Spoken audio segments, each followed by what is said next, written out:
All right, welcome to the work session for the school board. A couple things real quick. We met in executive session beforehand to discuss some personnel and legal issues. Ms. Armstrong is, and Mr. Dog aren't here for personal reasons, and Mrs. Palmaccio has the flu. I know a lot of you are here to speak on a public comment on an issue. At the end of the meeting, there will be a session for public comment. It will be a comment section only, no questions and answers, but we will stay for whatever time frame it takes for anybody who wants to speak. All right? And you can speak too. All righty. All right, so we don't have anything from, comments from the student representative. So welcome this evening.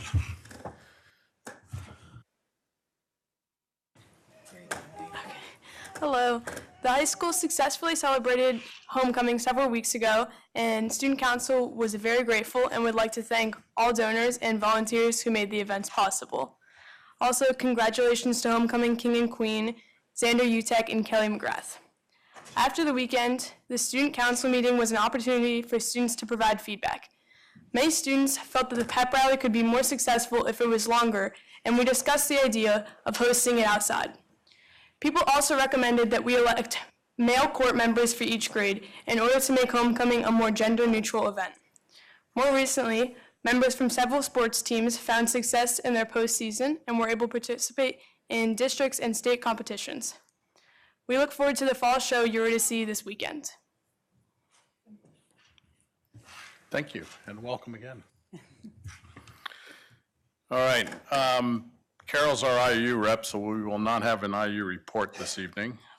So at this point, I'd like to invite the representatives from the advisory committee to the podium up here, and we look forward to your recommendation.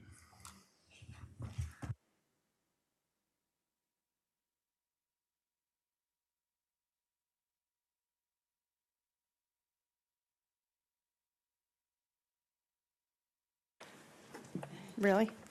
Okay. Good evening, members of the school board and Dr. Speaker Pawlinski. My name is Emily Stahl, and I'm a parent from Charlestown Elementary School.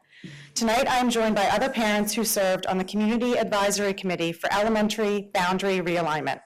Together, we will share our work with you. Tonight's agenda is broken into 4 segments.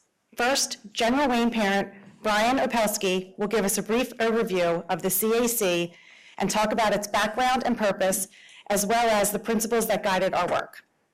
Then, Katie Markley parent Roxanne Cockerham will review the data that was included in our considerations.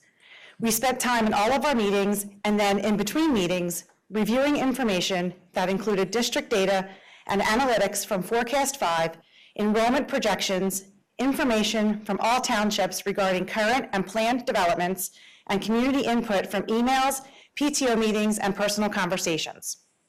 Finally, Sugartown Elementary parent Tiana Threadgill will review the options and communities that were considered for the realignment and will present the committee's recommendation. Good evening. My name is Brian Opelski, and I am a parent of 2 General Wayne Elementary School students. I'm also a member of the Community Advisory Committee, and just to keep it short, I will abbreviate that as CAC as I go through my part of the presentation. The CAC was comprised of the people, as you can see on the chart. It's a diverse group of individuals.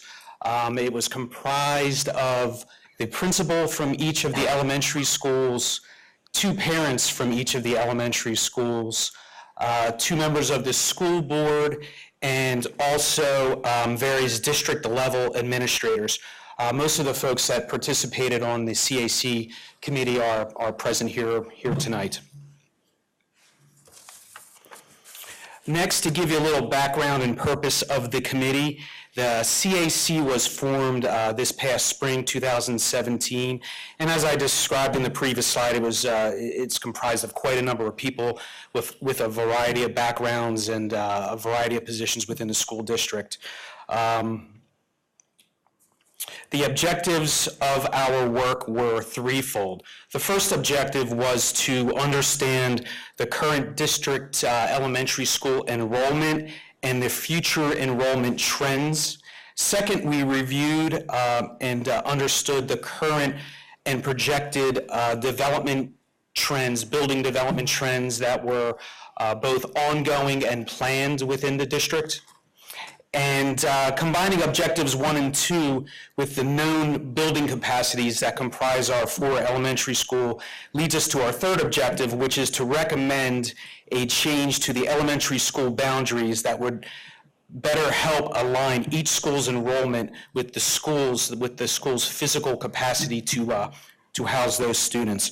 For example, as you will see in Roxanne, who follows me as part of the presentation, Katie Markley immediately stands out as being over capacity.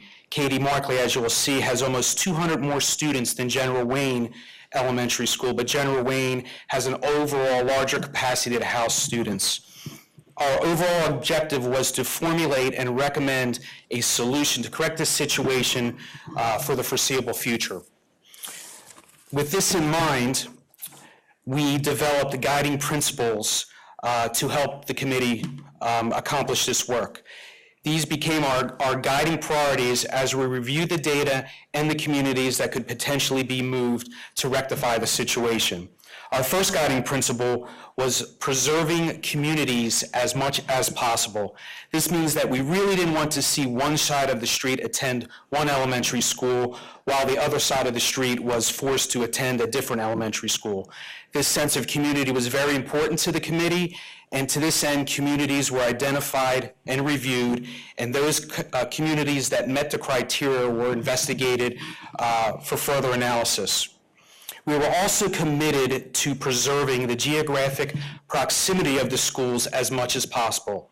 This leads to greater efficiencies in transportation, i.e. busing, but also to ensure students' commute time is minimized as much as possible.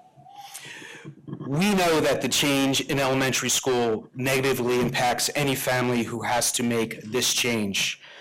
Cognizant of that, the CAC wanted to minimize the total number of families moved as much as possible. And finally, we needed to be cognizant of potential future community growth. We knew that our recommendation needed to move enough students to balance the population, but also we did not want to overfill one school or leave any school so close to capacity that another community needed to be moved in the very near future. Our considerations were guided by all these principles and were very thorough. Roxanne Cockerham will now review with you the many data points that we considered during our analysis.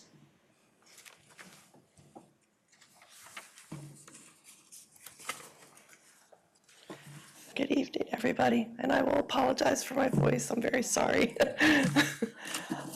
My name is Roxanne Cockerham. I am a parent from Katie Markley Elementary School.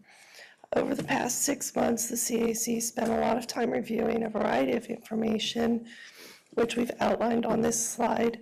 The data from the district's analytics company, Forecast 5. We looked at detailed demographic data for the Great Valley student population. Much of our time was spent examining Great Valley's enrollment projections and the methodology used in creating those projections. We learned that the district uses a method to project enrollment that has a demonstrated 97 to 99% accuracy rate over the time that it's been used, and it's called the cohort survival method. We also reviewed information from each township about the current planned and projected residential building and projects in each township. Information was received and reviewed from each municipality and updated monthly. Of all the townships, East Whiteland had the largest amount of new residential construction within the highest concentration of that development in the Atwater community. The development in East Whiteland is closely followed by Charlestown Township, which also has a good number of residential construction projects currently underway and proposed. Finally, and very important, was that committee members heard and shared input from our local community through PTO meetings, parent key communicator meetings, emails, and the district website. Also, I and other members of the committee have had personal conversations with many of you. This chart, the population growth chart, this chart shows how the student population at each elementary school has changed over the last 5 years. As you can see, Charlestown had the highest percentage of growth, followed closely by Katy Markley, which had the largest number of actual new students, especially during this current year. If you look more closely, you will see that the most significant growth, which is highlighted in the pink, happened between 2015 and this year, especially in Katy Markley School, where we've seen an influx of more than 100 students since the 2015-16 school year. The next chart will show you how these numbers compare to the capacity for each of our schools.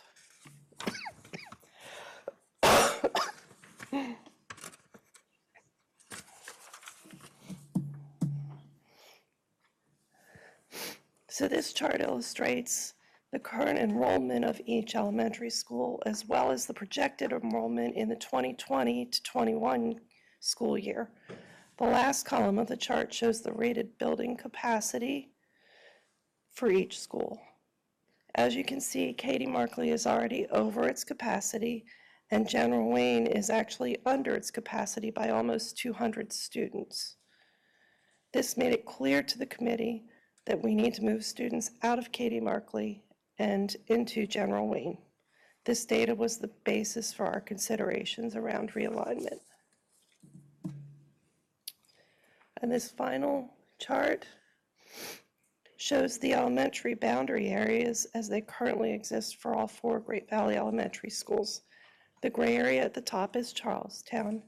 The yellow area is Katy Markley. The green area is Sugartown, and the blue area is General Wayne. Next up is Tiana Threadgill to explain more to you about our considerations. Good evening. I am Sugartown parent Tiana Threadgill.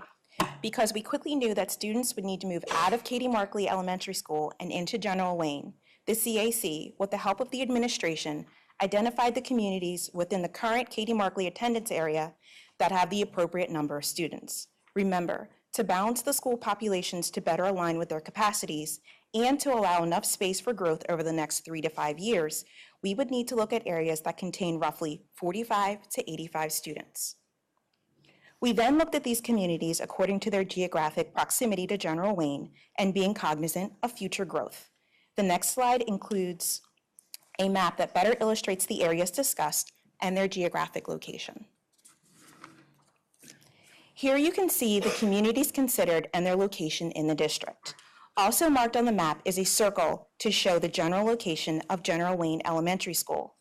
This enabled the committee to visualize the communities in question and their location in relation to General Wayne. With our guiding principles in mind, we used this map as well as the student population data from each community and data about the potential growth for our communities to arrive at our recommendation. Based on all of the data we reviewed and being true to our guiding principles, the CAC recommends that Zone 26D, the Atwater community, be moved from Katy Markley Elementary School to General Wayne Elementary School in the 2018-2019 school year. With 70 current elementary students already enrolled from the Atwater community and at least 5 additional promised for enrollment this year alone, the move for next year will balance the population at Katy Markley to better fall within the building's rated capacity. In addition, because the Atwater community is currently only built to 25% of its intended capacity, we are confident that the community will show increased growth. A move to General Wayne will ensure that the population of that community can stay together in one elementary school moving forward. Additionally, the geographic proximity to General Wayne is the closest of the communities considered in terms of mileage to General Wayne. This chart illustrates the enrollment expected at each elementary school according to the committee's recommendation. You can see by moving the Atwater community to General Wayne Elementary School, the district sees a more balanced enrollment capacity ratios across the 4 schools. While the percentage of use at General Wayne does remain lower for the next year than the other buildings, the recommendation allows General Wayne to accommodate for the continued growth and expected to be seen from build-out of the Atwater community in future years. Finally, this map shows what the new elementary enrollment areas would look like if the committee's recommendation is approved by the board for the 2018-2019 school year. In closing, I know I speak for the entire committee when I acknowledge the seriousness of the decision that you now face. While we did try to minimize the impact on Great Valley families, we clearly recognize that there are, in fact, families who will be affected by the recommended change, and we don't take that lightly. The committee is confident that it made a recommendation that is true to our principles and that it meets the overall needs of the district, both now and for at least the next few years. We thank you for the opportunity to be involved in this work, and we welcome the board's questions at this time. First off, thank all of you that presented, and also the rest of the committee for all the hard work. I know it's not fun and it's a lot of hard work. I was on one 12 years ago, so when we opened Sugartown, so thank you. So at this point, does anybody on the board have any questions for the committee? None for you guys, thank you. Thank you. I do have a couple questions for Chuck, hopefully he can answer these. Do we have any indications on busing time? I know there's been some concern over that as far as a bus ride from Atwater to Katie Markley versus a bus ride from Atwater to General Wayne. Yeah, while it's going to be a little bit longer to General Wayne than to Katie Markley, it's not substantially longer. We currently come out of Atwater and turn right because of the lack of directional ability in the neighborhood there, going directly across from Atwater, and the neighbors not wanting us to cut through the neighborhood there, so we go down Phoenixville Pike and around. That being said, our transportation person did a study to make sure, and while it is going to go down 29 to there, it's about a little under a 4.5 mile ride, which is roughly about the same as the current ride the Atwater students are making. And we did compare that with some of the others. The next closest development that the committee considered was Westgate, and they would come out and make a left down Business Route 30, which at that time in the morning is arguably the same, if not worse, because of the multiple red lights and not really a flow of traffic. While we anticipate it's not a walking distance, it's not substantial. We have many students at General Wayne right now that live in southern Willistown that are going to still ride the bus longer to get there from where they are, as you saw on the map, how long. Unfortunately, our district is not a square or a perfect circle where we could, and with the building in the middle. May I? Regina, I have a couple questions. So the last time we had to adjust our elementary guidelines, building guidelines on the elementary level was 5/12/2012. So that's been 5 years and we haven't had to make any tweaks. So it seems what we've been doing has been working, but where I see the complication coming in now is that when a development comes on the books, it comes on for specific properties. So many houses built here. But these communities now that are being built are actually looking much different than they were in the proposal stages. So where, okay, we know a community's coming on and this is what the communities are giving us as far as data, by the time they're finished, that community's finished, that community build out could be much different, which leaves our numbers that we were depending on lacking. So my question is, even though we've done pretty well over the last 5 years, what are we factoring in, knowing that the townships are not likely to come back to us after the proposals phase to give us ongoing info? what are we prepared to do as a district to stay on top of getting any info that might change the dynamic for us on an ongoing basis to make sure that what we are doing, we get to do less as opposed to more? I can tell you, I believe it's very clear that there is not a guarantee that anything we do will absolutely ensure that we have accurate numbers moving forward. We're very fortunate that Mr. Linderman has relationships throughout all of our townships within our district and has proposed to the township folks who make these decisions and actually approve the building projects and approve variances after the building projects have been established. So we will be meeting with Planning Commission representatives from each of our townships on a quarterly basis. And that was a recommendation that Mr. Linderman had made in the last few weeks, and we've already had meetings to establish that schedule.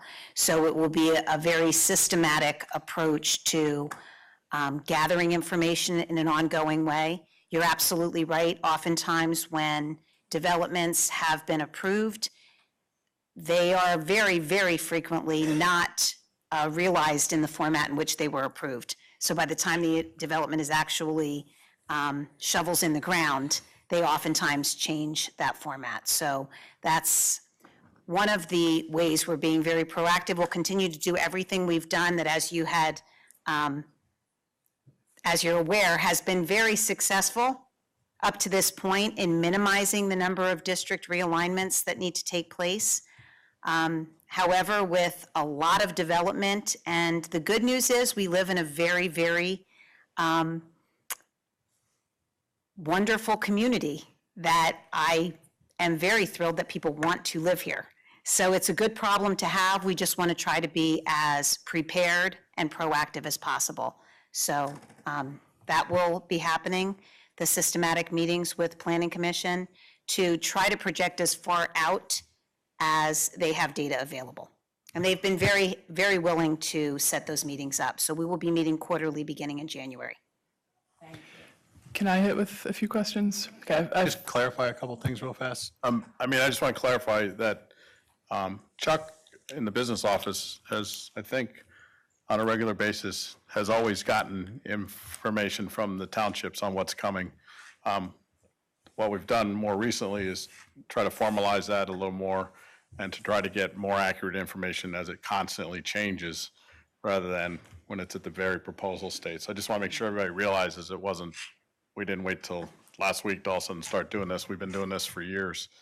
And then the second thing, you said 5 years, but I think it's been 12 since we've done any elementary realignments. So I just want to make sure that was clear to the community.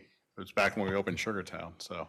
And I think, right, Honestly, I didn't Yeah. realize it was that long ago. So- That's awesome. I just want, So the process has been pretty effective. yeah, we've been very fortunate. So it's not something that the district takes lightly, and it's not something that gets done regularly. That's not to say we're going to go 12 more years till it happens again. I don't want anybody to walk out of here thinking that, but it doesn't mean we're going to do this again next year. The goal is to go as long as possible, minimize impact on children, because all of us sitting up here realize that it's a big impact on children and families. So this isn't a light decision for any of us. So. okay, my follow-up questions, and I have 4 of them. 1 for Dave, 3 for the superintendent. 1, in other school districts, how often typically do they redistrict, and do you have examples? Secondly, if we did this redistricting, when do you anticipate that we'd need to redistrict again? Third, can you tell me a little bit about the performance of the schools as they compare to each other? Is that part of the concern, or is that not a valid concern?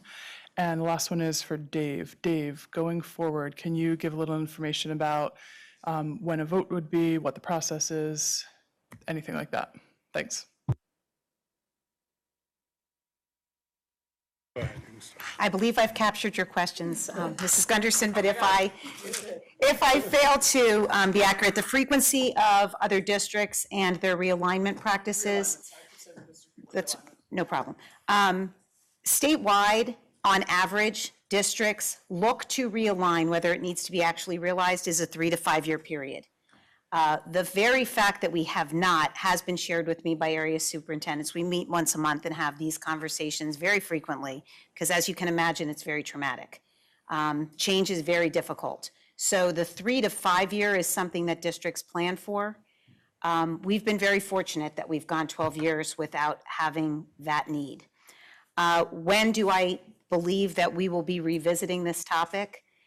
If in fact you've seen the capacity of our buildings and you've seen the percentages of where we will be toward capacity by 18-19 school year, if the projections that we have seen up to this point continue at that rate of increase, I do believe we will be revisiting this, but not to realign necessarily, but to actually look at adding additional space. With our buildings, if we grow as is expected, our population will not be able to be absorbed effectively in the 4 buildings that currently exist. So our goal is to maximize the space we have and do that as fiscally responsibly as we can, while also being as effective as we can. Moving forward within the next 3 to 5 years, and we have shared this with the committee, and I believe Mr. Linderman has probably been sharing this prior to my arrival, that if we increase enrollment as is projected, we will probably be looking at some kind of building project within the next, discussing it within the next 3 to 5 years, realizing it within the next 5 to 10. And your final question was about ratings of schools, performance of schools. The current rating system that is used in Pennsylvania is the school performance profile. And as was set out by the Department of Education in a communication in August of this year, the SPP score, or the school performance profile, is in its last year of being publicly shared as the performance indicator publicly identified for schools. We are transitioning as a Commonwealth to the Future Ready Index, which will not be a number, but rather a competency metric that will be used. So the SPP score, this is very confusing, the SPP score will continue to be used for teacher evaluation as it is part of legislation. However, it will not be publicly reported. So right now, as we sit in Great Valley School District, all of our schools have done an amazing job. We are all either green, blue, or dark blue, which is meeting or exceeding or significantly exceeding the expectations for our growth and our achievement. That said, those all of those scores or profile scores were shared with our parents and community members most recently as they were, I believe, released a week and a half ago, and those were communicated with the public. I know there was concern with the rankings of the elementary schools, and General Wayne, which is the receiving elementary school, so happened to be the highest performing elementary school of our 4 elementary schools as determined by the SPP score for this school year, which is based on last year's data. I need to say that the metrics, which is why it is no longer going to be used, the metrics vary from year to year, and it is oftentimes based upon, as we all know, growth of students, achievement of students, and the fluctuation of those scores. I am very honored to be at Great Valley and to say confidently that all of our elementary schools, we all use a rigorous, consistent, vertically and horizontally aligned curriculum. So all of our schools do a great job. I don't know if that answers your question. It does. And I have a follow-up question. And just as fair disclosure, I have 2 children at General Wayne. I didn't want to hide that I'm a parent with kids in a potentially affected district. Would you say that the curriculum and the services are equivalent between the elementary schools? Or would there be any reason to think that there were classes offered in elementary school at KDM, for example, that are not at General Wayne? Absolutely not. And as our district goal has been for the last 3 years, our curriculum is on purpose, strategically aligned district-wide. The supports that are offered at all of our elementary schools, our middle school and our high school, many of them are dictated by guidance and best practice. And our class size guidelines are also district-wide based on administrative guidelines aligned to policy. So all of the services are consistent throughout.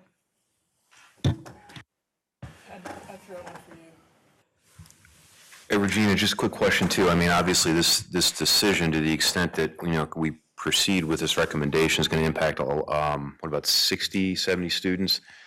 Does currently, in the short term, is there a plan to assist with regard to transition of kids that are in Katie Markley to General Wayne, and also just kind of facilitate kind of like a support network for those people and their families, just so they can understand that, to the extent this decision moves forward based on what was proposed, that they're just not going to be kind of left out there with just trying to deal with a significant change that does impact their lives.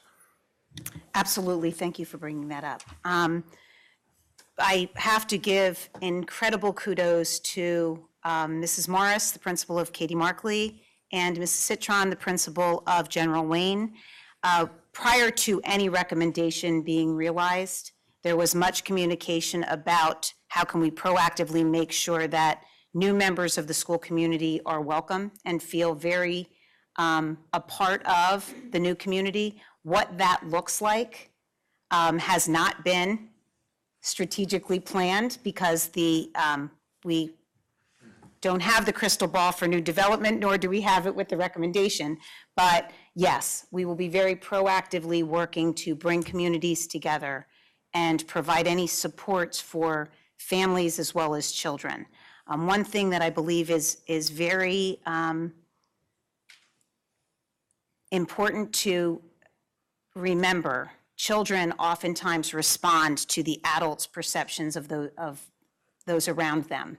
And it's very important that we make sure that children know that all of the children in Great Valley School District, all of our students are respected, valued, and will be treated with the utmost care.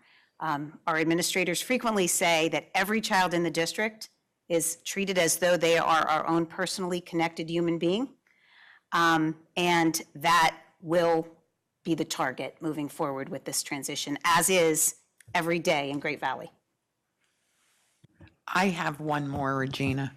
It's been asked of me a couple times, and since I was part of the committee, I was able to answer, but I would like you to expound on what we need to actually give the information on. So it's been asked of me, why Atwater? Atwater is not yet built out. There's other communities that are built out. We know what we get from those other communities and may likely get from them in the future. We're not sure how Atwater is going to end up with what we can expect in children. And a lot of the community members, both Atwater residents and non-Atwater residents, want to be certain that when the committee looked at they want to make sure that the district as a whole, the elementary district as a whole, was considered, and not just the Atwater community. I did explain how the committee structure worked and what we did look at and what we took into consideration. And based on the fact that we're likely to not know, except ongoing, how Atwater actually finishes out, we've got the capacity in General Wayne so that no matter how it winds up, we're going to be okay with that area going into that school. If you could please expound on that a little bit, because there's some uncertainty that everything was considered, every neighborhood was considered. So if you can explain how that happened, that would be good. And I believe when the committee was talking about potential growth, we were not talking about potential growth of the district per se, undeveloped areas. We were looking at those communities that were identified that would be significant enough to balance enrollment. And then looking at what is the likelihood of growth in those identified communities. So for example, in one of the communities, the community has been developed and there is no likelihood of significant growth within that. There's nowhere to add homes in the developments that are clearly established as being done, being developed. The information that we received and that the committee received actually during one of our meetings was that Atwater at the time was 25% to 30% completed, which meant that there was a 70 to 75 more growth to continue. I can tell you at the time we were meeting, there were 67 students at the elementary level from the Atwater community.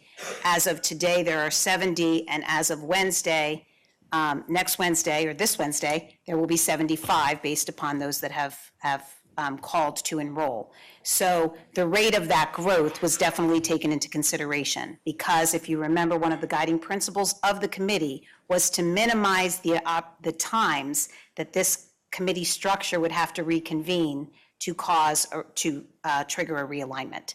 So that when we talk about potential growth, it's not only looking at what developments will be added to the Great Valley School District communities, but what development and the potential growth of the developments that are already here. So that was the consideration. I don't know if that answers your question. Absolutely does, thank you. Any more questions?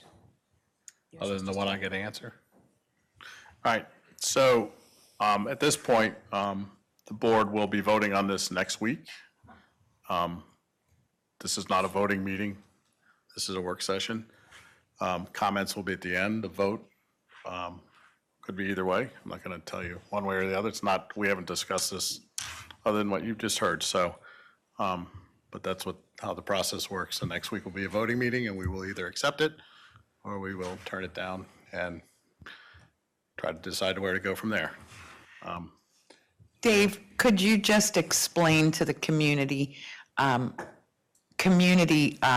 speaking what the difference is, what the timeline is between the work session? So at the work session, you speak about something not on the agenda at the end, and then how it's different next, so they all know. Yep. Yeah, so tonight, at the end of the, I should say, at any work session, at the end of the meeting, there's a public comment section, which is tonight. And then next week at a voting meeting, there's always a section before any vote occurs for any comments on anything that's on the agenda to be voted on. And then there's a comment section again at the end of that meeting for any general comments on any issues pertaining to the schools. Is the process. Is that clear? Yes. Thanks. All right. All right, so moving on, the monthly enrollment reports are there for review. Policy Committee, Steph?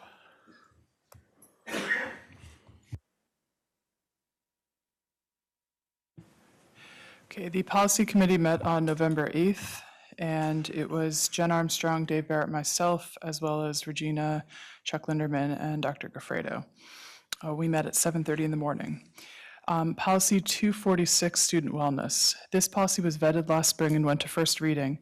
Due to a mix-up, the older version of the policy inadvertently got posted, so we'll be sending this policy along with the administrative guidelines and appendix for reapproval to be moved to first and then second reading. So we did not make any changes to this. We just want to go through the proper procedure to make sure everyone approves it in the right way. So the correct policy is in board docs now.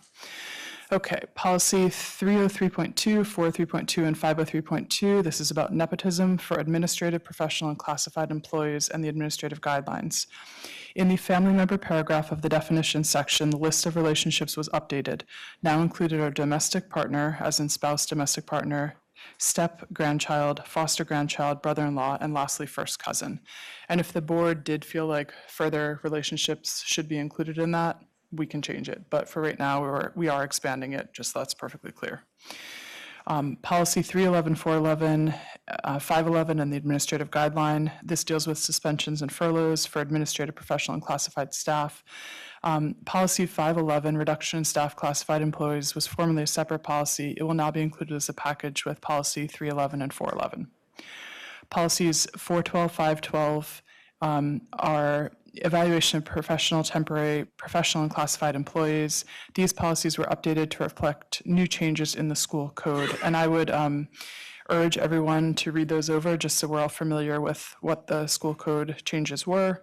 And if you have any questions, feel free to email me or call me before the next meeting. I'll make sure I have answers for you before then. Policies 314, 414, 514. This deals with physical examination for administrative, professional, and classified employees. These policies are basic and fundamental. The attorney did make a few subtle changes to bring in line with the PA code and the law. No other changes are recommended. Policies 314.1, 414.1, 514.1, communicable diseases in the school setting for administrative, professional, and classified employees. These policies are being recommended for repeal as the contents are covered under the physical examination policies of 314, 414, and 514. And just as a review, with the policy committee, we do look at things, if they're duplicated or not necessarily covered elsewhere, we try to get rid of the extra policies just so that it is more streamlined and easier for everyone to find the information. Policies 315, 415, 515, disqualification by reason of health, and this is again for administrative, professional, and classified employees. These policies are also being recommended for repeal, and the physical examination policy will vet out any sort of health disqualification, and we do not choose employees based on the condition of health. Basically, if we were to do that, it's wrong, and we'd be sued, and we'd lose. So we should not have this policy. Just summarizing my feelings on this. Feel free to pop in. Policy 316, 416, non-tenured employees and non-tenured staff members for administrative and professional employees. The committee discussed the list of non-tenured positions contained in the authorities section. The paragraph will be amended to remove specific staff titles and simply state any position in which provision for tenure is not made by law will be included in this policy. Policy 317, 417, and 517, this is the last one I'll be discussing, conduct disciplinary procedures for administrative, professional, and classified employees. The administrative guidelines that had been vetted within the policy were removed and added as separate documents. Dr. Goffredo states that the district always seeks the advice of Whistler Pearlstein in any disciplinary matters. The next meeting of the policy committee is scheduled for Wednesday, January 3rd at 7:30 in the morning at the district office building. Questions, concern, comments, you are welcome to let me know or email, call, carrier pigeon. All right, so just summarizing real quick, the first readings are there for voting on in another month in December, and the second reading and the policies for repeal will be voted on next week at the voting meeting. All right, facilities. Chuck? A couple things there. First is our annual contract.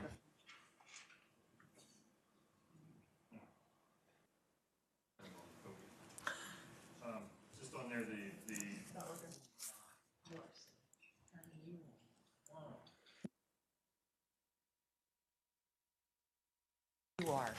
Okay, now we're back. First thing on there is the contract with our roofing consultant. We've done this over the past several years. Probably particularly more important this year is, if you recall from the meeting last month, and we talked about the major finishing of the high school roofing project, which will probably be one of the only things we'll be able to probably do because it's a very large project, finishing the high school roof. Two other things on there, 502 and 503 kind of go hand in hand. Request from the GVCO to put a sign on the part of the Backton Hill property that they are purchasing. Basically, it says future site of GVCO. Second part of that is there's an Eagle Scout that wants to do that sign for them. So just looking for you guys to give them permission. Later on in the agenda, and I'll talk about that when I get there, there's an amendment to their agreement of sale, just extending them a little bit. And then you have building use information there.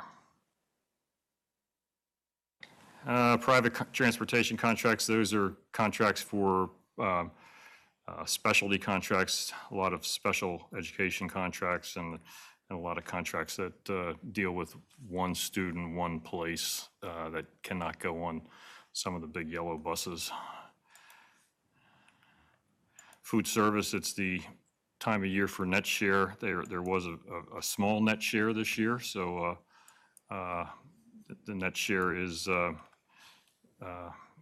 The preliminary number we got from the auditors is their profit is $8,474, which we're recommending that you give half of that.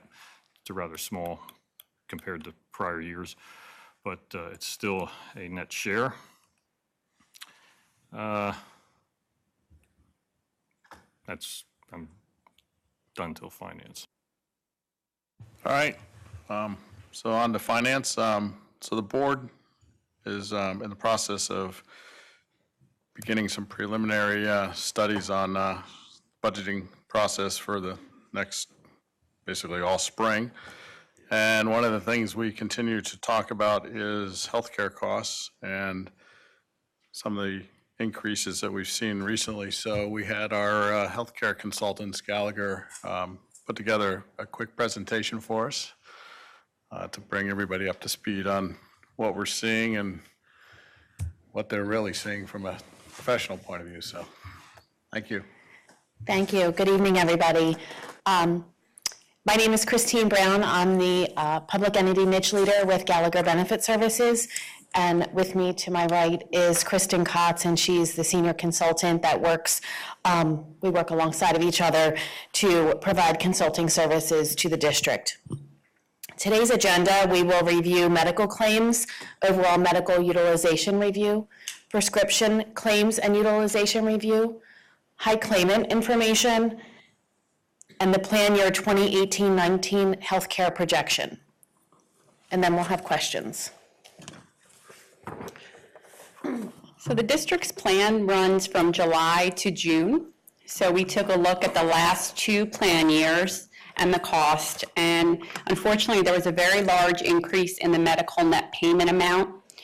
The increase was about 22%, and this actually even removes one of the high claimants. There was an extremely high claimant above about $7 million, and this removes that because there is reinsurance where the district did receive some money back for that.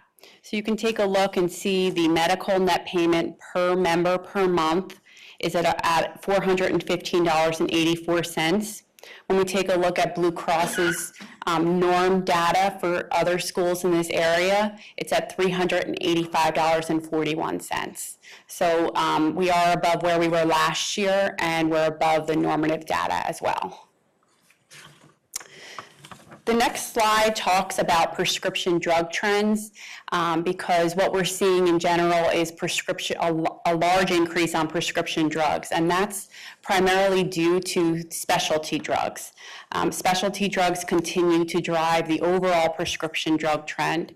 They currently account for 35 to 40% of the prescription spend, and that's expected to increase over 50% over the next 2 years. In 1990, there were only about 10 specialty drugs, and in 2017, there are now over 300 specialty drugs.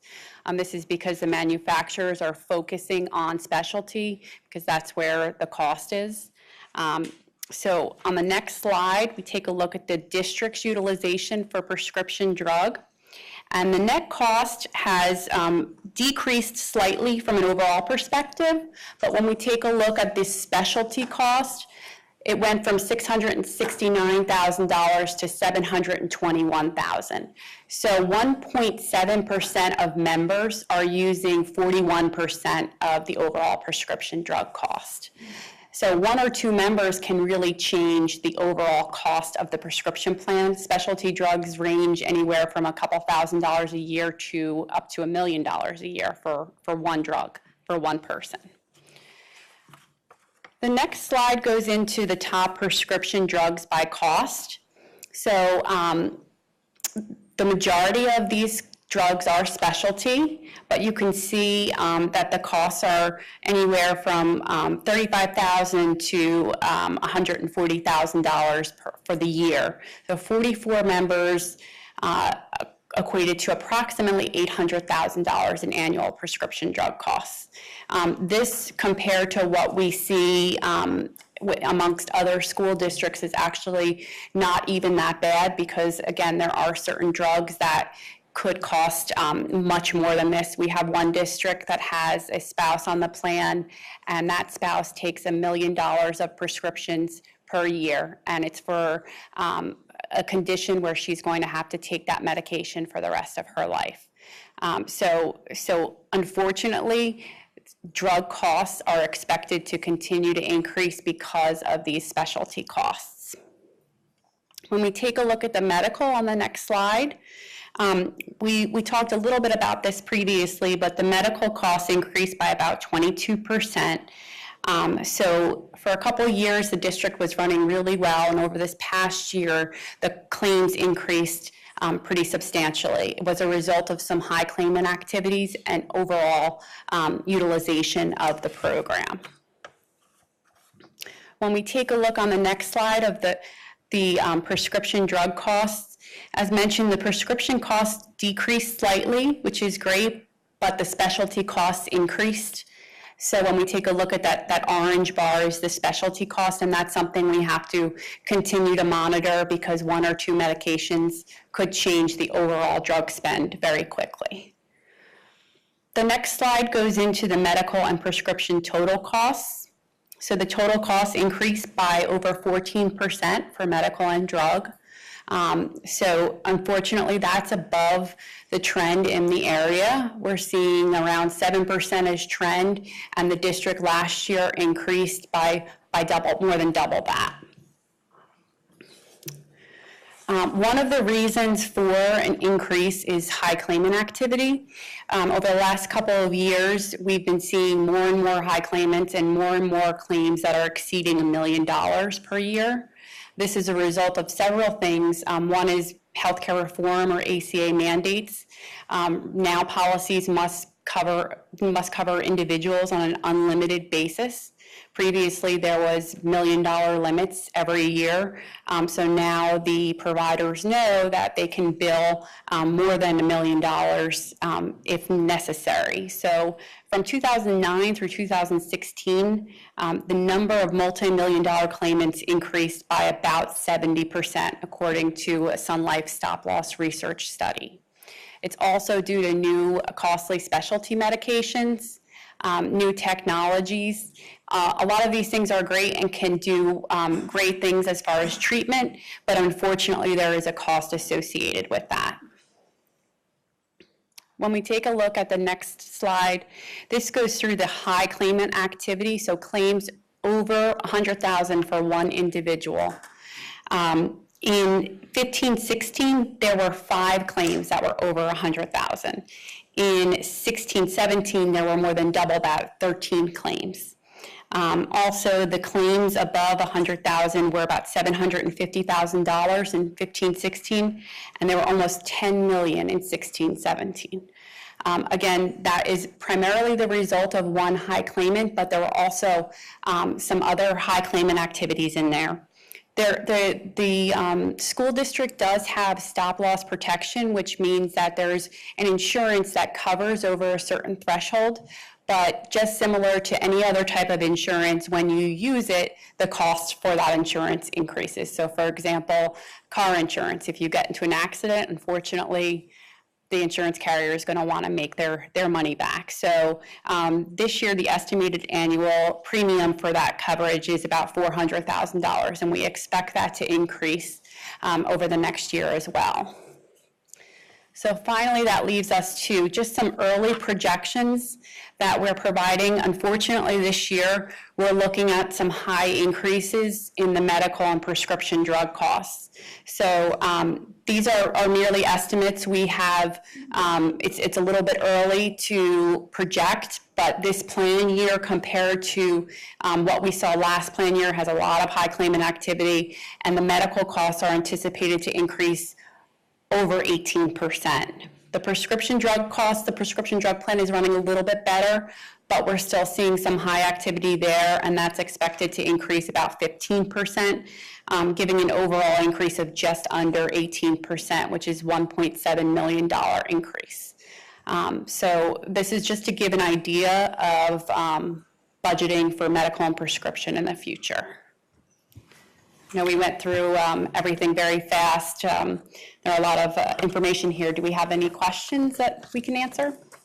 This might be too detailed to answer for now, but you mentioned that the stop-loss carriers function in a way similar to automobile carriers, meaning that if you have to use the insurance, to use the automobile example, that if you're in an accident, then you might pay higher premiums for a set number of years after.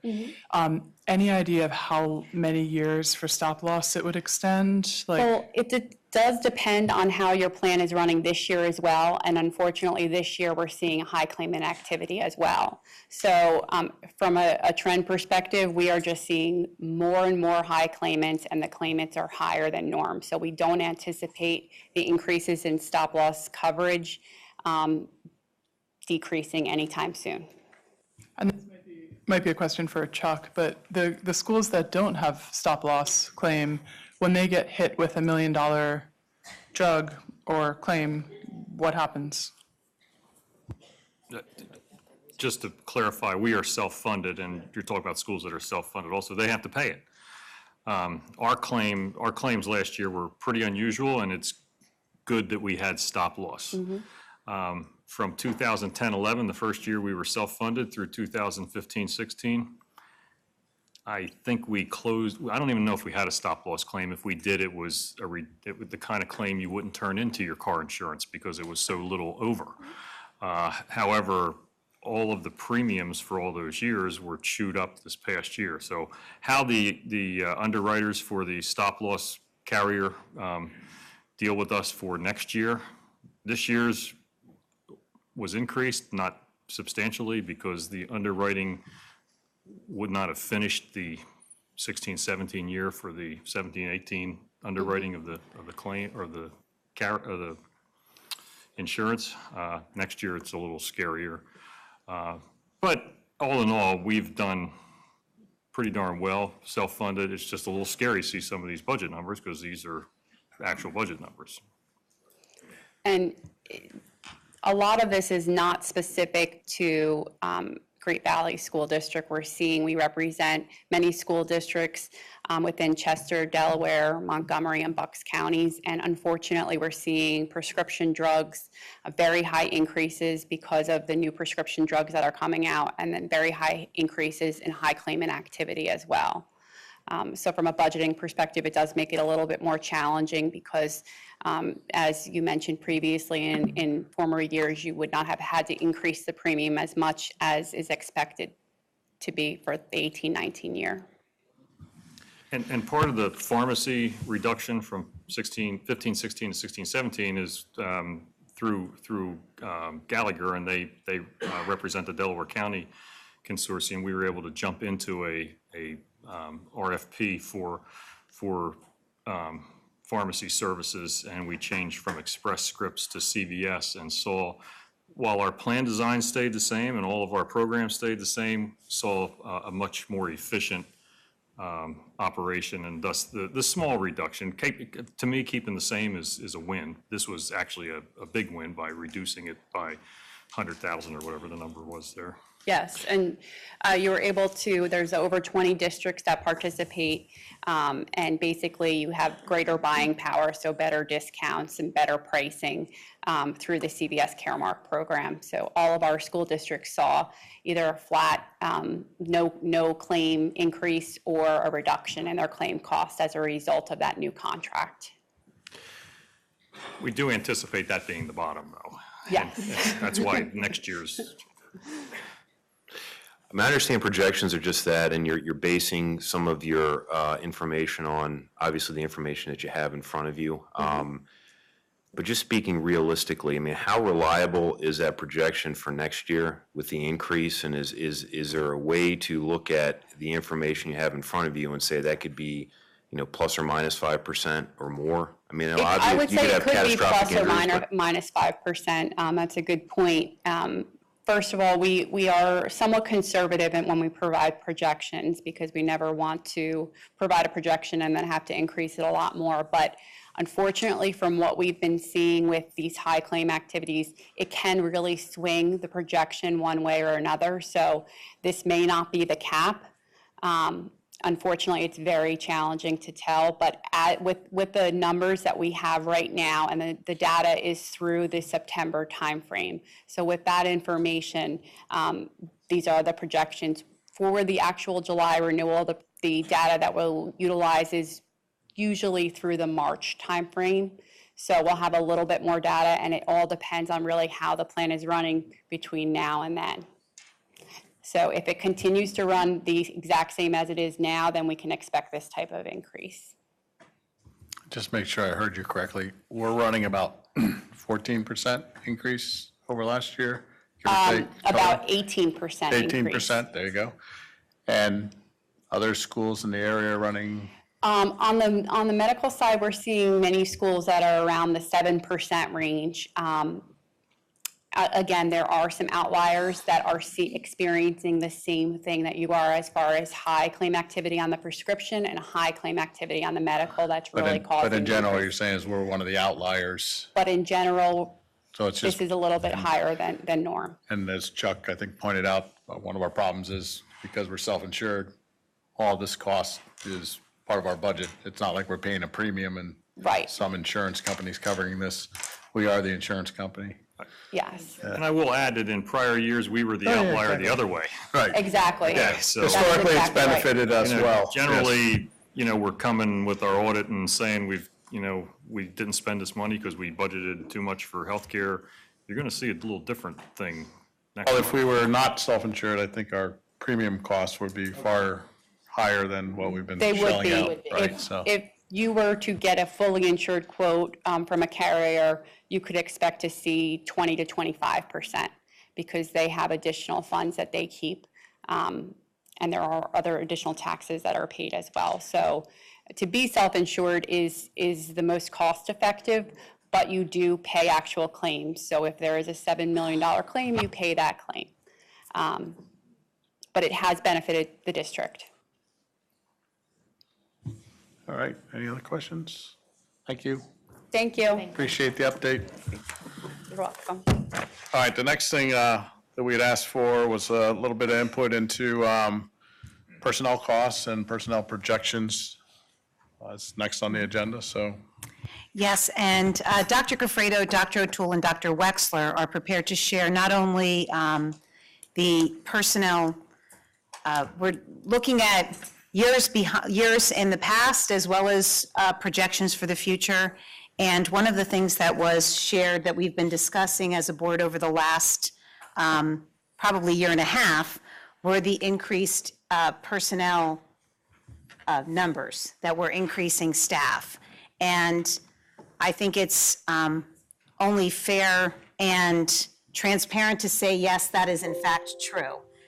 But there's more to the picture than just the number of professional staff. There are a lot of other variables that go into that. So Dr. O'Toole and Dr. Gafredo are going to share where we are not only with staff, enrollment, and demographic increases or changes, and but also potential requests as we enter the budgeting season for increased specific areas of staffing requests. So thank you, Dr. Gafredo.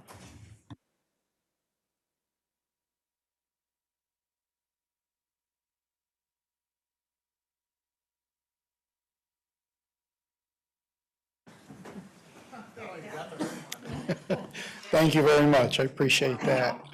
And as Dr. Speaker Pawlinski said, we do want to take a look at how our personnel increases over the years. And you can see at the slide, we have a 10-year projection available, really corresponds and matches our enrollment. And not only increases in enrollment, and I'll give you time to digest the slide, but also looking at enrollment that sometimes requires unique services. And up there we have several special columns. We have our special education column, which will reflect the number of students that have IEPs. We have our gifted population, students with 504s, and then our last column is our English language learner, students that need additional supports in acquiring English. So again, I'll pause for a moment, just give people a little bit of time to digest that slide, and we'll break it down just a little further.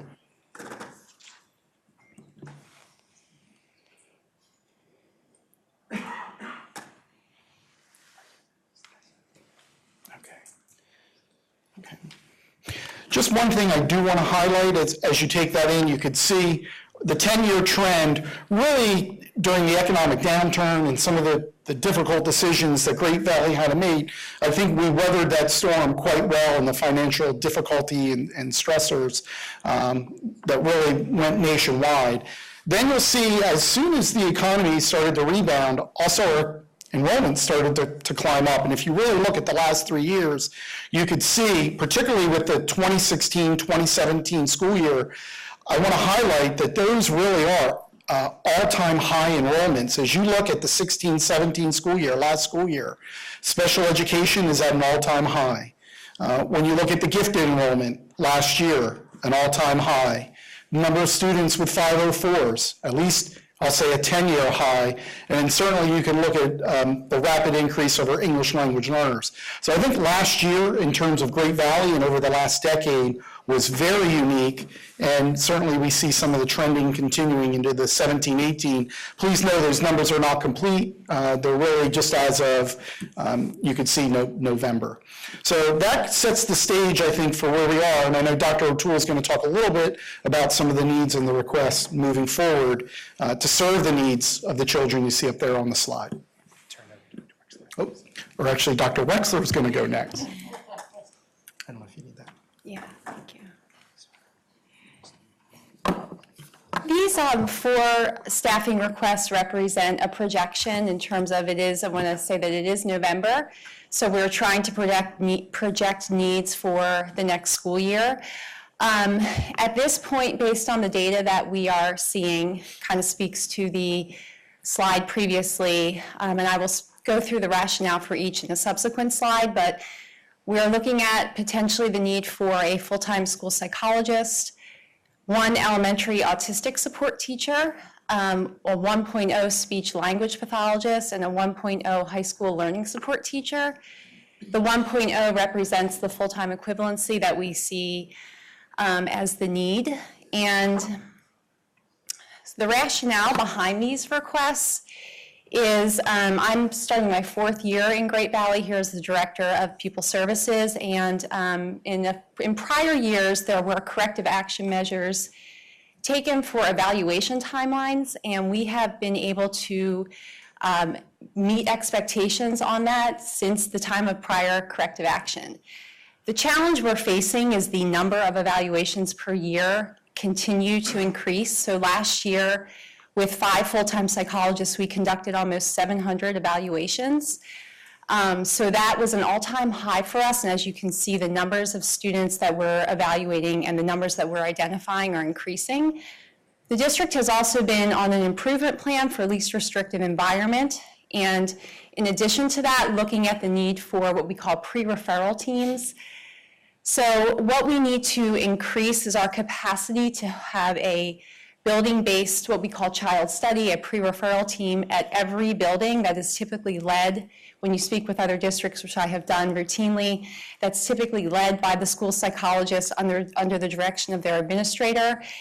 And that does help to mitigate the increase in referrals, but we are also in an area of the state where we see a lot of private practitioners and people in the community seek private evaluations, and we are required to respond to that. So it is a delicate balance, and I do think that we are unique, similar to different East towns, similar to, to Radnor. And looking at their staffing ratios, I believe that we are within justification to request some additional support in this area, and I can highlight that at a different time. We also had a significant challenge this summer where we saw a significant number of out-of-state students with IEPs moving into the district. The reason that's important to highlight is that by the regulations, we're required to conduct an evaluation for students who are out of state. We can implement the IEP as it exists, but we have to conduct an eval. So that also increases the workload of our psychologists. It was unprecedented. It was not expected. So we're all doing the best we can. Last year, I also want to highlight, we did contract out support with the CCIU, so we have done that, but that also presents challenges where we're looking at it would be preferable to have that support in district if possible. At the elementary level, we've traditionally hosted a supplemental autistic support program at Katie Markley School.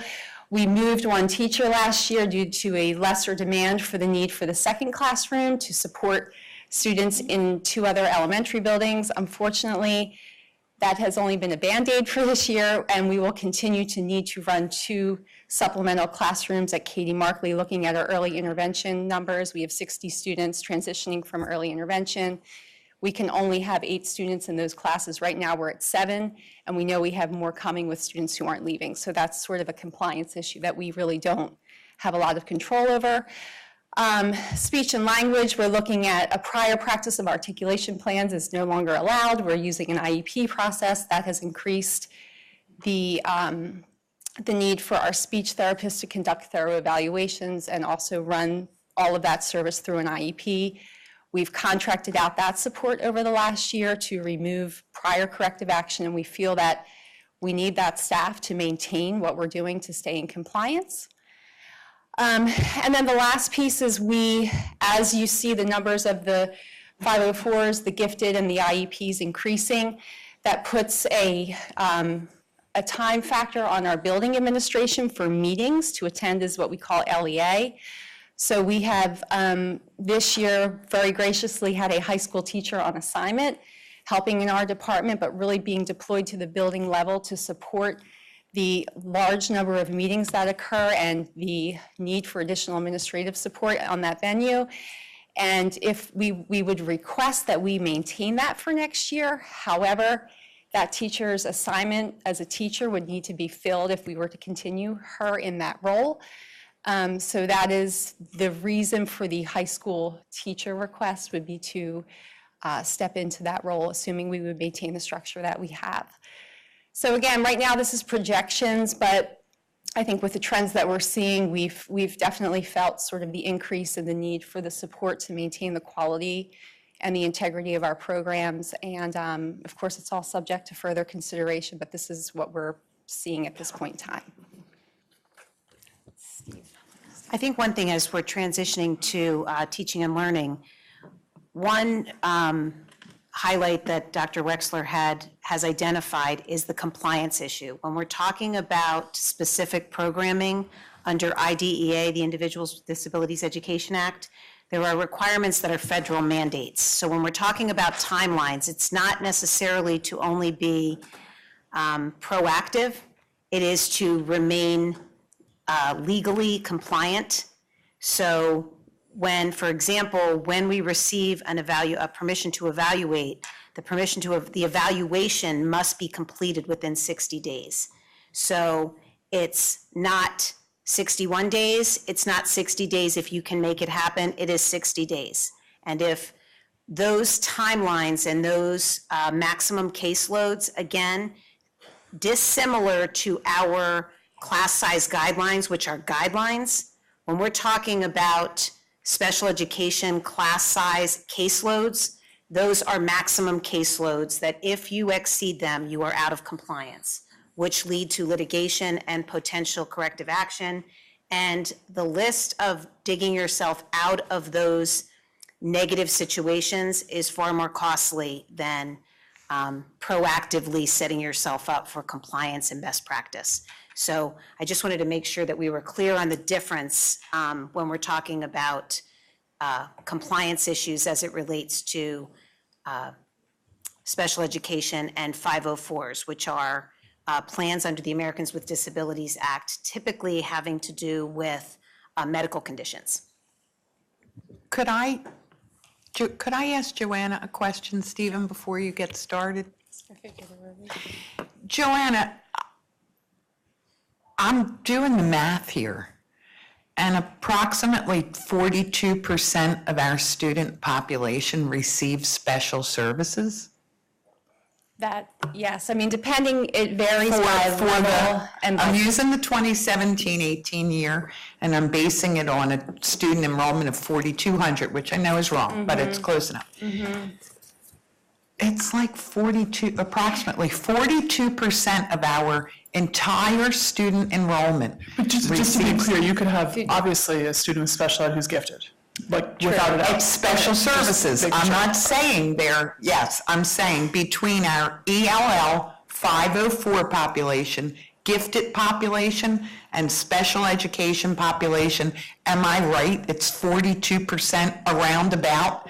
our I just want to population? clarify, and I think that's what Steph was pointing to. They're not necessarily unique students. For example, a student could have an IEP, which classifies them as being eligible to receive special education services, as well as a GIEP, which allows them to receive gifted education services. So you could have, it's not necessarily unique students. The point I was making actually is from an economic standpoint. It is more costly for us to deliver special service education than it is our student population. Yes, what is required are additional compliance-driven mandates. For example, the number of students on a caseload, the credentialing or the certification of the providers. So, for example, if we need a psychologist, we can't utilize a teacher as a psychologist. A school psychologist has a specific credential that allows them to be a certified school psychologist. A teacher of students with disabilities or a teacher who's certificated in special education is not, has the same credentialing as a teacher of regular education. So there are requirements based upon the compliance dictates of federal law. So yes, and that is why when we talked about charter schools, when we had the conversation about cost per student in charter schools, if you remember that conversation, there's a tuition cost for a student, a regular education student or a student without services, and then the cost per student of a student who would have an IEP. And the cost is significantly greater because of the requirements and the provisions that that child is eligible for. Do you know off the top of your head, or you or Chuck, how does our high population in those disaggregate groups compare to the other school districts that surround us? We do a Penn data analysis, which is not only comparative to our district. If you remember when we did the demographic and I showed all of our neighboring districts and where we are. Right now with our special education population, we're approximately 17.8%, which is close to 18%. A neighboring district is a little higher than us. The state average is about 13.5% to 14%, so we are significantly higher than the state average as it relates to special education. The goal is to be closer to the state average, which is one of the reasons when Joanna had spoken about child study teams, to actually ask ourselves, what do all students need prior to the referral? So we're trying to put a lot of proactive measures in place to really look deeply. And certainly what we never want to do is deny a child of services they're eligible for, or to delay those services, but to make sure we're being really proactive. And Joanna, I apologize. Did you? No, I was just, but in terms of when you're looking at the increase in numbers, it does increase the administrative support time for the meetings. 504 meetings are annual. For students with IEPs, there's either a 2-year or a 3-year annual reevaluation that's required depending on the disability. So it does, that unfortunately, that increase in number has increased the structure and the way that some of our professional staff are working, and it's increased the volume. So it's just trying to, maintain the same quality while also keeping up with the quantity is sort of where we are at this point. So, Thank you. And just to round out, similar to what Dr. Speaker Polubinsky talked about with regards to compliance for, as you noticed the chart, with the students for English as a second language, or as the state is now shifting to English language development as students are learning English at varied levels of proficiency within English, looking at all of the state requirements that have now shifted as of around May or June. There are additional aspects that the federal law requires that are then the state is requiring of districts. And just providing, as Dr. Wexler talked about, the support within those receiving supports in either an IEP or 504 around English language learners, and supporting primarily some of those compliance aspects, as well as supporting the teachers. Because our ESL teachers are supporting the language development of the students, but then the students are in content areas and are working in those capacities outside of the English language development within that work around an ESL with ESL. There's other aspects as students are learning that our teachers in content areas across the district, as well as for professional development and support, that we see a coordinator who can keep a stronger presence within not only the work with an ESL teacher, but also the regular education teachers to provide them as students are working in their classes. And there are some compliance aspects called the WIDA Access assessment that our students are taking, that as Dr. Speaker Pawlowski referenced earlier tonight, the Future Ready Index will have an indicator as a component to it as to how well our students are performing on the WIDA Access. So we're anticipating that as the state releases the Future Ready Index to measure our students' performance, and we need to have someone who can assist in monitoring and supporting in the classroom as students are learning English in that capacity. And then the last piece, again, to support the compliance aspects of our, to reduce and to really begin the process of assisting students prior to referrals for special education needs is a secondary reading specialist that would be split between the high school and middle school to support in those two buildings, as well as support the regular education teachers in the content areas around reading. So those are two aspects that we're looking again to the compliance for both ELL and reading.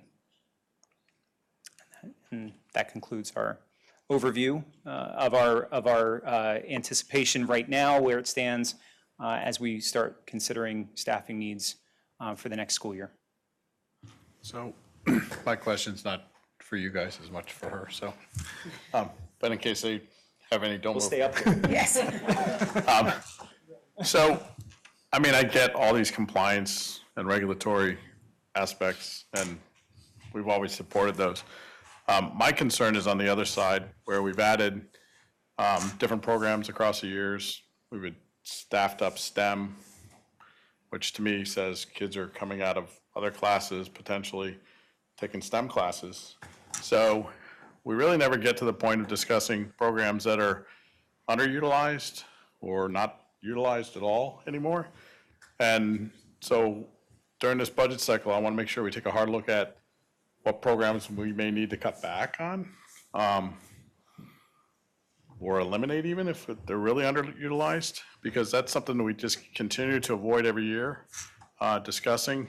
We always do the ads, which are always justified, but we never talk about what may need to go. And there may be none at the end, but I think we need to have that discussion and look at it and try to decide, and I'm not proposing we get rid of anything. At this point, I'm just saying we need to take a look at it, figure out if we're efficiently using our staff, and if not, how do we redeploy them to areas like this? And you guys had a good example where you utilized a high school teacher in this program to justify it, which is great, and now there's some need, but things like that. So how do we redeploy or become more efficient at what we're doing? Because as you guys have seen, our healthcare costs up $1.5 million. The staffing ad is 4 or 5 people, which is another, whatever the number is, $500,000, $750,000. So how do we go the other way? I think one thing that the numbers do not indicate, but certainly those folks that are here that actually are working in the buildings every day know this to be true.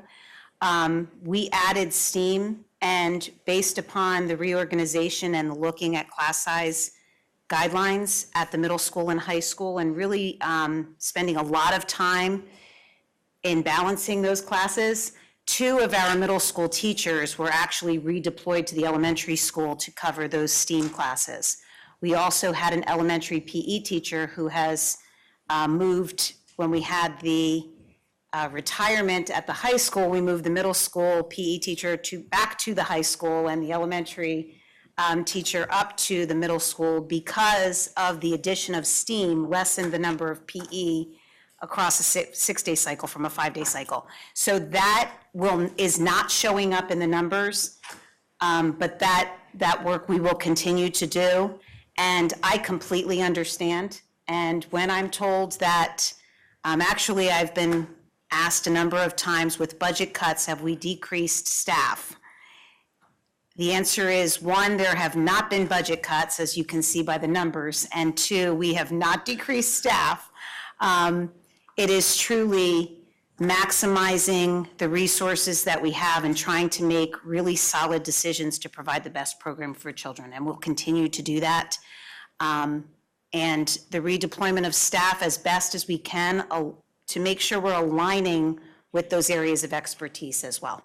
Yeah, and I mean, I'm not proposing we come in and say we cut the staff by 10%. I'm not proposing we cut the staff by 10 people. I'm just want to make sure that we're, Absolutely. and as you just described, we're looking at how to be more efficient. And you're right, we did move 2 teachers down. That was efficiency, right? It's just, when you look at this. Yeah, well, when you look at this, we added 7 teachers 3 years ago. We added, what's the math here, another 7 plus teachers 2 years ago, and we added, this says 5, I thought it was, or 4, I thought it was more like 5 last year. So we have been. With the retirements that we didn't get. Right, but we've added. And it's just, I'm not, like I said, how can we think differently and become more efficient? Without, some of these are needs because there's very specific needs. I get that 100%. We don't have the staff that are going to meet those needs. We're going to have to hire the staff. But how do we become, how can we find staff that we can either retrain, right? Give them more education and get them qualified or whatever it takes, so. I was just If saying, we we can. will monitor, there's, like I said, that is a projection and it could change for us, just like with what we did this year with autistic support. We thought that would be potentially sustainable. We're forecasting it won't be, but if it is, then we won't need that. And similarly with the high school position, we will continue to monitor the caseloads and see, is it something we could absorb or is it, so I think there's flexibility there to monitor. But also didn't want to catch the board off guard with asking for things in the 11th hour. So, thank you. All right, any other questions around personnel? Thanks. Chuck, turn off that mic. All right, moving on real quick. Chuck, you want to run through these contracts that are up for? The first one you're going to need to talk about, the communications. Oh, I'm sorry. Yes. Yep, no problem. As we enter into negotiations with the teachers union, we want to make sure that we are clear and transparent on our goals and what's going on. We have 2 proposals for basically communications firms to help make sure that everything's communicated out to the community in every way we can. We interviewed them earlier this evening. I just want to open the floor up for discussion on what we heard and what our thoughts were, because we got to come up with a recommendation to be voted on for next week, so. I'm allowed to mention specific names? Yes. I preferred Beth Trapani, the second speaker that we heard. She's also lower costing, but I felt like she has knowledge of our school district. I felt like the examples that she presented were relevant and easy to understand. I just felt like I felt a better connection with her. So that would be my feelings. Dave, my 2 cents. So their firm has been around for a really long time, and this is the Trapani, the second interviewee. I believe that her firm has a lot more experience in the arena that we are going to be needing communications with over the next couple years. I was very impressed at her approach. Not only did she give us a proposal, but she actually had an approach to the whole communications thing and what she would utilize and what she wouldn't. And I really like that. I think when it comes to communications, I don't look at the price, but yes, her firm was more cost effective, which I think is a plus. And just to put out there in public, she did disclose that she is married to a superintendent of a neighboring school district. So I just want to make sure we're all well aware of that, and I think we are. And there's minuses and pluses, but for me, it seemed like a positive thing. For me, no minus to that. That's a plus. I mean, the positive to both of them is we've we've worked with both of them at some point in time over the last 5 years, or maybe longer for one of them. But yeah, I think that Beth portrayed a better message for what we're looking for. And again, was going to be the most cost-effective was the bonus, so. Anybody else got any input? I would just concur with everything that was said. She was, the second interviewee was, she's very impressive. So I would definitely think we should be leaning in that direction. All right, so we will move forward with recommending for vote next week for accepting Beth's proposal for our communications. Will do. The other things on the, under finance, you have the amendment to the agreement of sale for with the GVCO for the Backton Hill property. You have a special education agreement. I have a contract with Tinker. It's a software system for STEAM. If you have any questions on that, I would gladly bring Dr. O'Toole back up.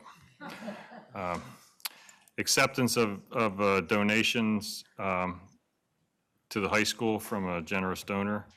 Contract for the leadership workshop, and the establishment of 3 student activity clubs, Teen Inc., GV Paddle Club, and GV Physics Club, and the monthly reports. All right, thanks. Any other community or? Really small thing. Committee. Who are the donations from, do we know? I didn't see it listed. And you won't, because it's anonymous. Well, thank you, anonymous person. That's very kind. But per the board policy, you have to acknowledge them anyway, so. All right. Any other comments or committee reports from the board? The draft agenda is there for viewing.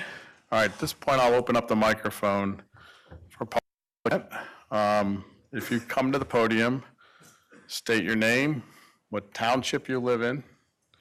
You'll have 3 minutes in order to make sure everybody has an opportunity to speak. You don't all have to get in line. If you come up 2 or 3 at a time, that'll work. We'll stay here as long as everybody gets up there. We're not trying to rush. We want to hear what you have to say. I just don't want to have everybody having to stand in line thinking we won't get to them, so. And I think Mrs. White can run a timer, just like I said, just to try to keep it so everybody has an opportunity to speak tonight, and we're not here till breakfast, so. Thank you. All right, thank you. So I represent the Atwater community, and a large part of my community is here. We actually have a written document that I'll just quickly go through and try to summarize. So our children, we strongly oppose any change from the currently designated elementary school KDM to another school in the Great Valley District. We're very concerned with that potential change and how it could impact our community for the following reasons. Our children who are currently attending KDM have bonded immensely with the classmates, teachers, and the facilities provided by the school. Any change at this stage will impact them emotionally. Many residents have moved into this community from as far as near adjoining counties to as far as the West Coast, with long-term plans to remain in the community and be, tax-abiding citizens in the community.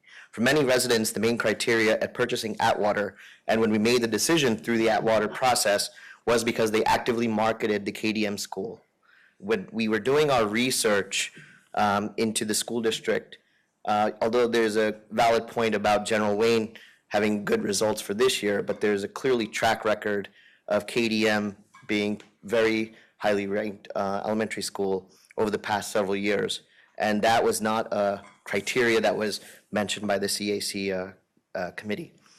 Our children just changed schools, and the prospect of having them change schools again in such a short amount of time can be very concerning, and such a change could have a detrimental effect on our children's behavior, educational, and social development. So this will be actually a third change, because we moved to the community, we go into KDM, and now we're going to be asked to go to another school.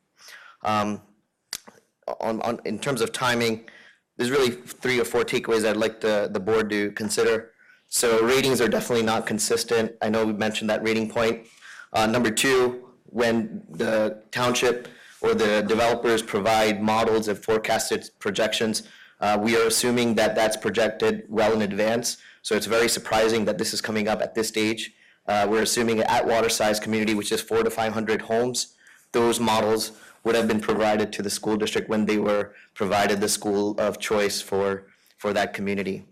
There was a point mentioned earlier about the distance being the same from KDM to General Wayne, which is a valid point. However, the commute times are significantly different. Our children currently commute to school about 40 minutes one way, and going to General Wayne will take it much more further than the 40-minute time frame that we're currently experiencing. Another data point is there's a Haven apartment community that's also within our kind of overall property size, which is contributing to the children's count that's being considered for evaluation. We are Atwater, which is a primary residence, and paying taxes on those communities. So any students coming in from Haven maybe should be reconsidered. We would ask the board to also reconsider other options, such as maybe trailer homes that could be accommodated to accommodate the influx of students, because the current percentage that was shown was 101.9%. And lastly, we would recommend if this vote can be delayed, as new members, is what we understand, will be joining the board, and there's 3 members that are missing today. So please give consideration to new members that will be joining your board to be involved in the voting process.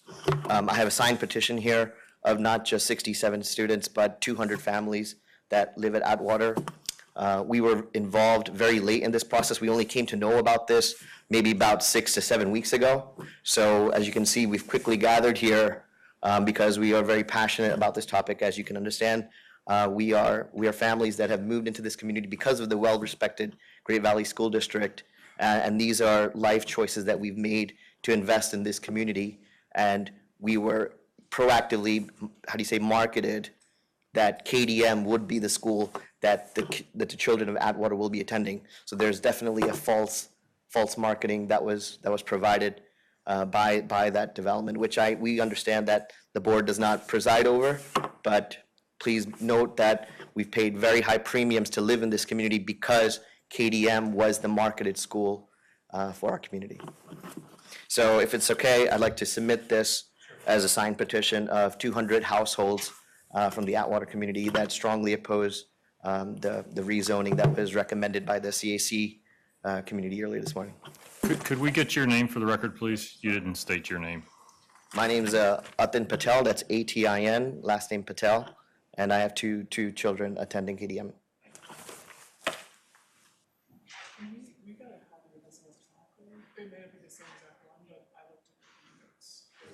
Yeah, we should still have it. I was thinking for the record. Thank you.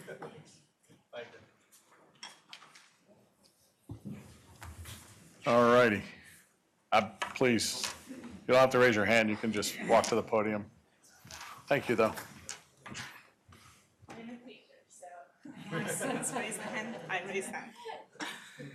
Hi, my name is Bahar Ulupınar. I'm a faculty member at Westchester University. Let me briefly tell my story I already told to most of you guys.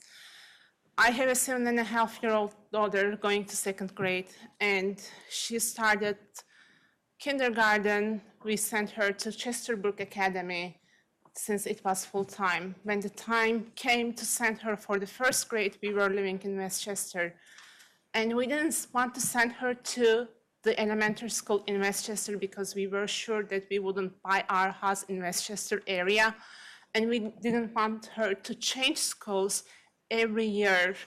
So I'm a faculty member. You're educators too.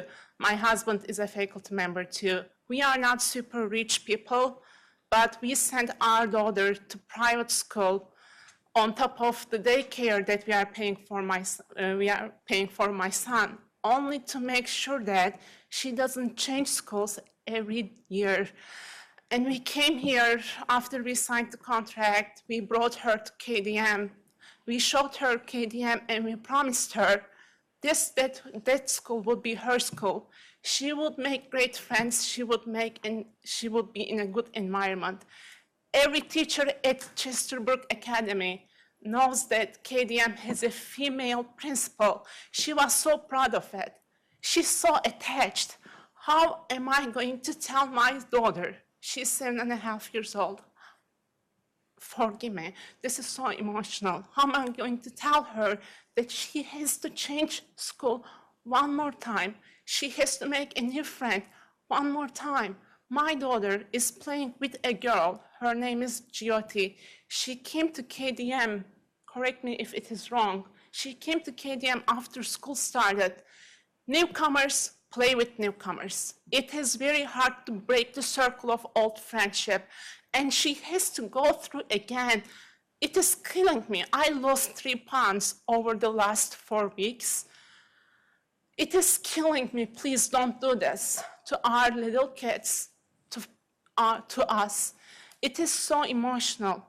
I cannot tell her, and even though I respect the fact that you are going to emotionally support us to transition our kids, it will alleviate the problem.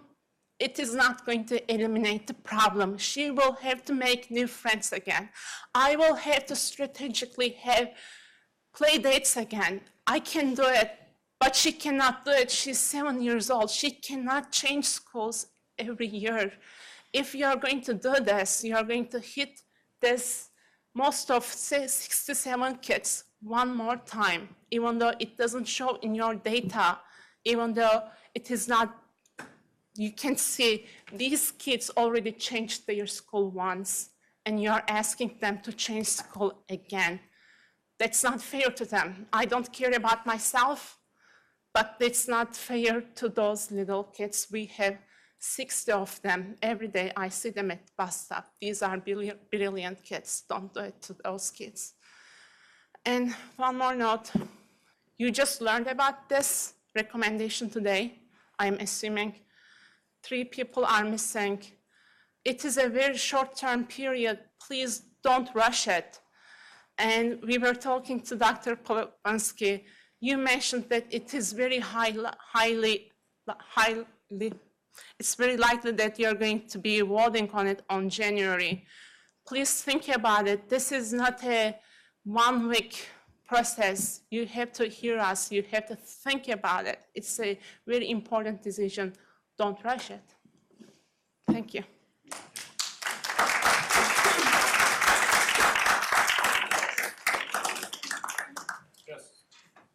Many people from different communities. Can you just raise hand from Ecuador?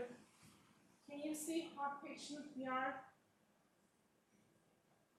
Please consider it. These are the emails that we sent to you, just in case you didn't read them.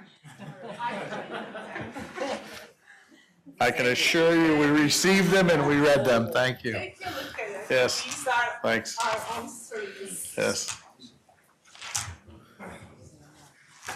We take all those emails very seriously. Thank you. Dave, could I ask a question? Yeah. I heard 3 times tonight that that's marketing material for the Atwater development, and I wonder if, since we are going to be meeting with the townships quarterly, if there's any way, Regina, that we could maybe give them a white sheet as to, we have 4 elementary schools, and there is none that is, or at least give them the information that they can give to the developers to pass on in their marketing package.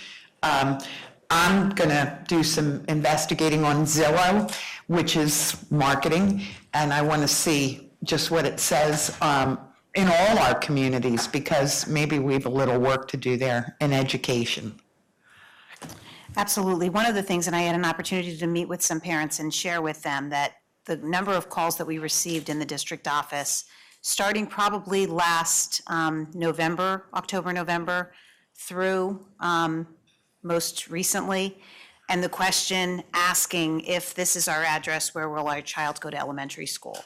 And consistently, and at the district office and with our child accounting, with our Dale Garrison, who does student registration, the response is what we can guarantee you, it will be one of the 4 elementary schools. As was shared, and I do believe is known, we don't have control over what realtors will market, but absolutely, we can certainly reach out and do what we can to communicate that message. Thank you for your patience. Honorable Board, CAC members. My name is Amit Kohli, and I'm here to talk about numbers because everyone talked about number, and this whole recommendation is based on numbers. And as being a HOA board member of Atwater, I do have the correct numbers here. And I would like to know about, where we got this 25% number and 67 students. Because as I know you, and I want all the Stone Cliff of Atwater folks to raise their hands. Stone Cliff of Atwater. Now, why I'm saying Stone Cliff of Atwater, because Atwater is not just one community, it's two communities.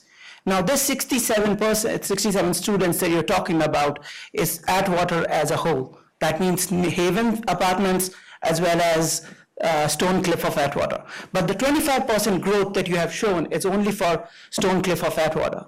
So it is safe to say that the recommendation is based on not the accurate numbers. Having said that, this 25 numbers that our respected committee brought out, most of them houses that are built right now, they are twins or single family. 70% of that 25% are twins and single family.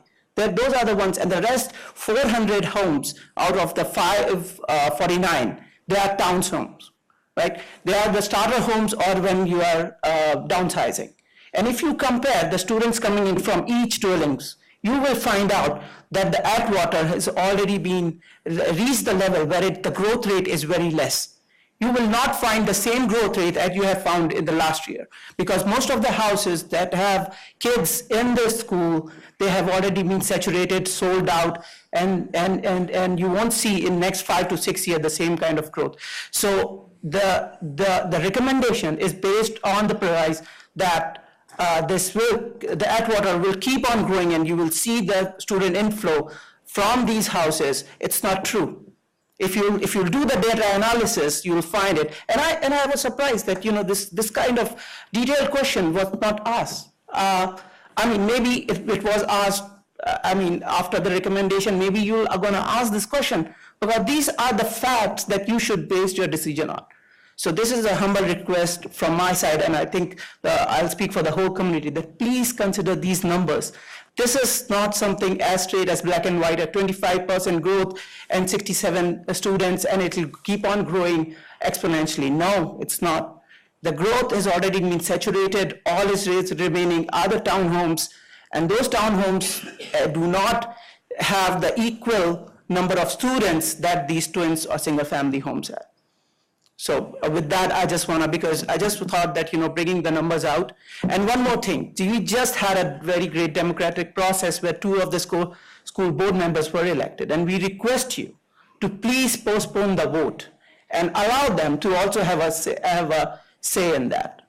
So that, so that we'll know that, what their opinions are, based on this issue are. So we would like to see what they think, and I can see Samantha here as well, so I'm pretty sure that once she's on the board, she will take a decision after looking all these numbers. So thank you. I just wanted to let you know that. Thank you. Thank you.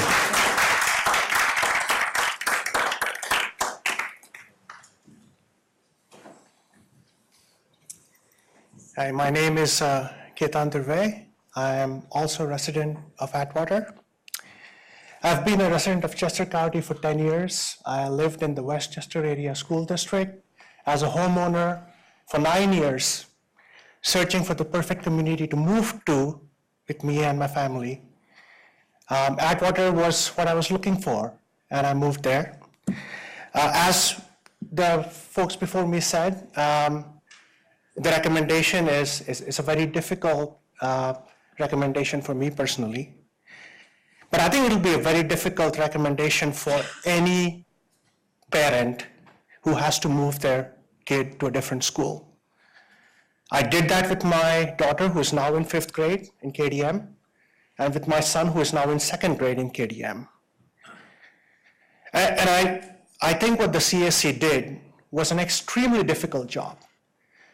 I have been through a rezoning in the Westchester Area School District 2 years ago. I have known of folks in the Downingtown Area School District who have been through this in the last few years. And I would propose to you that we might want to take a different look at this, beyond just an exercise of moving people and children, I shouldn't say people, because they are the ones who are affected way more than any of us here are, from one school to another, uprooting them from their classmates who do not necessarily belong to the same community as them. There are multiple other options that I believe the CAC can consider and the board can consider. There are school districts within our proximity who have 5th through 8th as a middle school, which balances the proportion of school-age students between the elementary and the middle schools. I wonder if that is something we need to consider.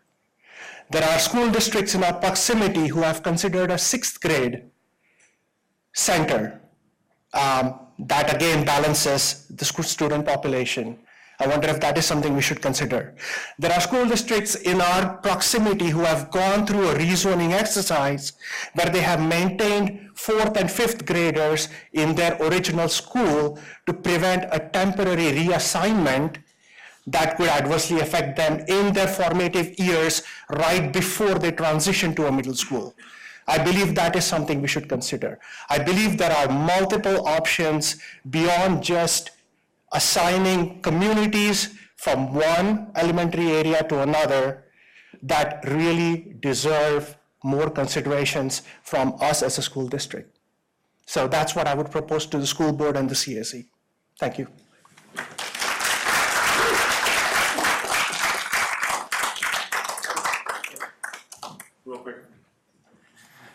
Thank you so much. Hey, my name is Alejandro Polanco. I'm from Atwater as well. Can you folks tell us what other options were being considered apart from the recommendation that the CAC did tonight as moving Atwater? I mean, what's alternative B, or what other possibilities are there that you guys are gonna vote for, or is it just gonna be Atwater or nothing else? The board did not consider any other options. The board chartered the CAC to look at all the options, which they discussed numerous ones they considered, and they put forth what they think is their recommendation. It's now up to the board to either accept that recommendation or reject it, and then potentially, if we reject it, throw it back at the committee to look at other options. So that's the charter of what the Community Action Committee was all about. It wasn't the board's mission to look at all the options. That's why we had all the community members on that committee, so. So if I can just elaborate on this a little bit, wouldn't it make more sense to have an option A and option B on how to solve this problem, which is a capacity problem at the end of the day, and then make a decision based on that as opposed to an all or nothing approach? Because it seems that the path of least resistance would be let's just move Atwater instead of making a true trade-off between two options. It's always an option. But that wasn't the charter of what we put forward. So Yeah, but it seems like it's a flawed charter. I'm not going to get in a debate with you. It's With all always due an respect, option. I mean, And so the way it was set up is the way it's worked for 20 years on many different times we've had to do this, unfortunately, as far as forming the committee, and that's how it's formed, and it has worked, so. Thank you very much. Dave, could I just clarify with you a little bit? Sitting on the committee, Pat and I both sat on the committee. The committee did exactly what this gentleman is suggesting. There were multiple options. In fact, it was in the presentation today from the committee. You saw each community, where it was, how many children would be impacted. Every single solitary community was considered. And I even asked Regina clarification after the presentation. And why Atwater? And that was answered. So everything that was just suggested, the committee actually was charged with. They did do their job very diligently. It's a tough one. Chuck, I have a quick question. In 2001, we went through a similar redistricting when the middle school was under construction and General Wayne had been redesigned to become an elementary school. Was there the option for 4th and 5th grade students at that time to stay in the elementary that they had been in? Is that something I'm remembering or not? No, the board, I mean, the board can do whatever they want, clear. But the last few, and I've been involved in these committees since 1985, and we've only done it 4 times since '85, which is pretty good for the board, as you heard the question. They've not grandfathered. Grandfathered in '85, I should say, but that was a little different. We were closing a school at that time, and so there was some grandfathering of people that were moving around. And I mean, a big difference between this time and the last 3 times that I've worked with the committee, you're basically moving 75 students. We have, as Dr. Pawlinski said earlier, we have 70 students from Atwater in Katy Markley right now. We actually have 114 total district-wide. And by Wednesday of this week, we'll have 75. And by the way, only 14 of them are from the Haven. So, and it would be very impractical busing-wise to split that community and pick up one set of students at one place and another set at virtually the same place.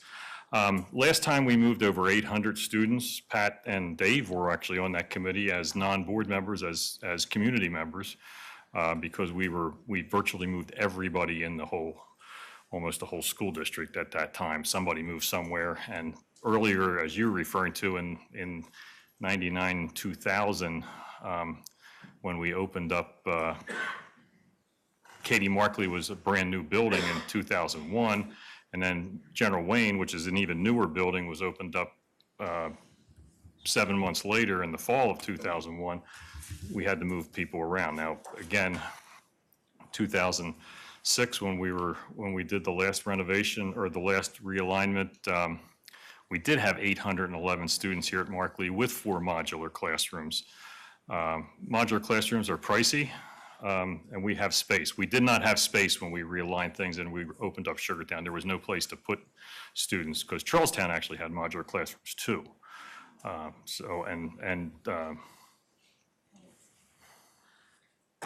so sorry. Can I come back? You can come back after everybody else has an opportunity to speak, in fairness to them. If she's the last person to speak, then we're done. Because I have to let everybody else speak. It's only fair to everybody else that otherwise. Okay, my son is crying at home. So you either let me. Fine, go ahead, quickly. I called the transportation bus company today, and they told me they have been thinking to change the route of bus 52. If they were to change it, it would be only 7 to 8 minutes from Atwater to KDM. Compared to Atwater to General Wayne, you're still increasing the bus time significantly for our kids. I don't want to tell you the name of the lady. I called her this morning.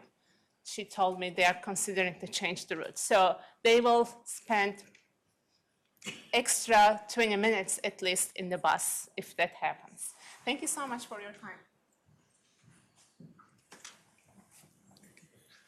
Good evening, everyone. My name is Balaji. I've been living in the mainline area in Devon for the last 11 years. I recently moved to Atwater, so I live in the Patriots Path in Atwater. So again, I heard a lot of comments and people have done a great job in analyzing the data. So a couple of data points. The last rezoning happened 12 years ago. So we are the new kid on the block. Please give us one fair chance to be part of this. Others had the luxury or they were part of this. So please exempt us this time.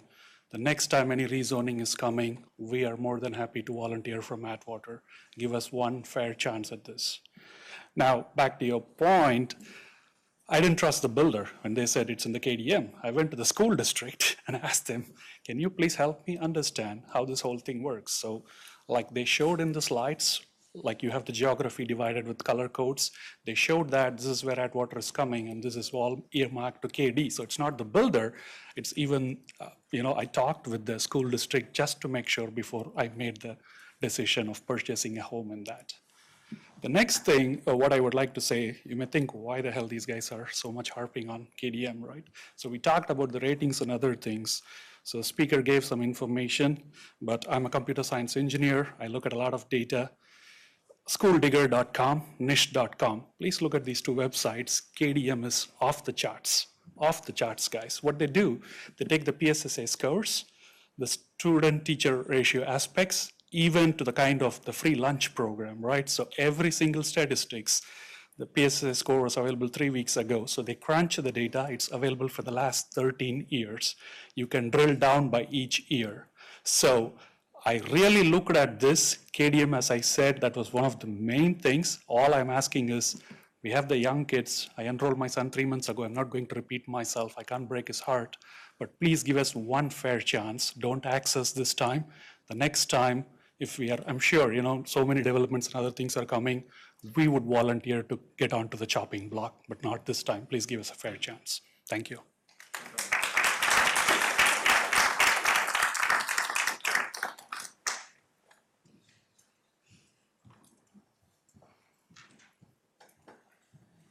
Hi, my name is Anil Kandi. Me also from Atwater. I think this is the first time actually I'm sending my kid to a school because I'm just starting up. Many seniors advise me like, we're buying the house, you are going to KDM, this is the best school because of all the statistics they made. But another statistics I just would like to call here is like, so why Atwater, right? I think she asked a couple of times, right? So based on the data, I can see just Atwater is considered in this discussion and just the data. The data is just considered as the projection of the students, right? 67 members, 67 kids, and the future will be that was the 25% only. But actually when I'm into also, I work for a bank. I involve in forecasting and budgeting process also. We basically not just go with the statistical data, we also go with some kind of a macroeconomical indicators that you also guys also have it, because you did not consider, you might have considered inflow, but you might not consider outflow of the kids after they passing by, right? So the elementary age. So we also consider so many macroeconomical indicators and still we come up with some outliers, right? So how come this is like 100% projection and which you haven't done in the past in the 12 years, as you mentioned. This is the first time in the 12 years you are reasoning, how could your projection be accurate, right? That is really, I'm surprised to hear. So definitely, if you guys really did a good job on the projection and also, please could publish those numbers so that way we'll have it to take a look at it. That way we really think like, oh, you really get into the data, because that's the only factor I have seen. You did not talk about diversity, you did not talk about the school teacher and student ratio, and did not talk about any other indicators or variables. So I don't see any, how come you come up with that kind of outlier very close to 100% projection? So just please consider, that's it. Yeah, thanks.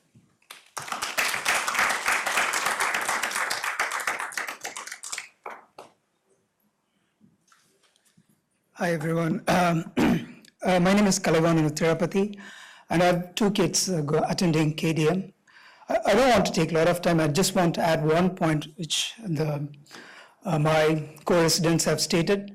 Appreciate that CAC have done a lot of research and analysis before coming to the decision of rezoning Atwater to General Wayne. But what I fail to understand is whether they have considered one particular point regarding the floating population. As most of the people living in Atwater are basically homeowners. They don't have other choice. They have made that decision after a lot of analysis, and after moving to different places, they finally settle in one place.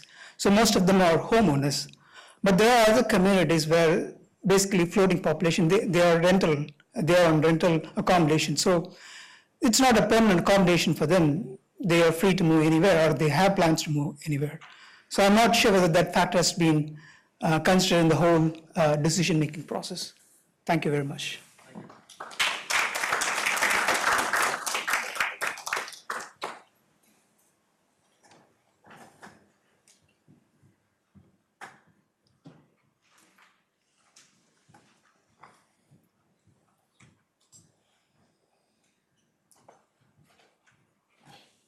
My name is Ketan Vaidya. I'm also from the Atwater community. My family and I moved here since December of last year, so short-time residents here in Pennsylvania. I want to add three things that I'd like to state. First, we had this discussion about apartments and owned residences. You know, Mr. Linderman, you made the point that it's difficult and it's kind of weird that this large community has two different buses. It's a huge community, right? Accounting for the apartments and accounting for the 500 or so homes in Atwater is equivalent to many different smaller communities in our district. So I would really urge the board to not take a singular approach to Atwater, which is such a giant community and probably one of the largest in this county or this part of the county. You know, it will be hard for busing. I think that is a fair point. However, it's a worse evil to have all of these families, hundreds of families that are, you know, going to get changed and realigned, including the 67 kids today who are really going to feel the impact of this. That's point number one. Point number two, when we moved last December, we moved from the Richmond, Virginia area. Also a great school district. This is even better. So we're, you know, thankful to be part of this district. And I appreciate the work that all of you guys have done, including educators, principals, et cetera. There was a similar challenge in Richmond when we were there. Chesterfield County, which is southwest of Richmond, had the exact same sort of challenges. And they went through, you know, months, quarters, actually more than 1 year of deliberations about how to handle this. They decided that instead of moving people and kids from one school to the other, it's better to look at short-term solutions and plan for the long term. What they ended up doing was looking at some of the modular options that you mentioned a few minutes ago. And as well, you know, they did not move any kids. They added capacity in the short term, but also built onto the schools where people wanted to be. So even here, people are voting with the choice they're making in terms of homes and the areas based on KDM being the school that's assigned. And secondly, with the premiums that they're paying for these houses that typically would not be paid had it not been for this assignment of schools. So I would really urge the board to look at these short-term options and then have a 3-5-year plan to add on to the capacity for Katy Markley, for Charlestown. We've seen in the maps where the population growth is happening. Let's be responsive to those choices that people are making. Third thing I'd like to make, and is a humble request to the board, is I see 3 open seats here. I see a lot of questions about some of the CAC recommendations, although this was a great first step. But really, there's a lot of questions that, for this complex decision, have not been answered. So it's my humble request, and I know my fellow residents would agree to postpone the decision at least until January or February of the next year, so that all of these options can be brought forward, including what's the cost to do short-term accommodations.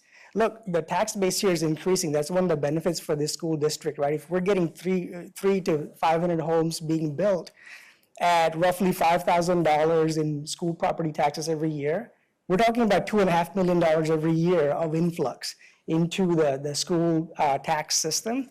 Let's make use of that. Maybe modular classrooms are expensive, but we've got the money to afford those. So I think all of these things are really underscore for me that there's more discussions to be had in a very positive, proactive, collaborative way. And we'd love to partner with you in those decisions and those discussions as well. Thank you.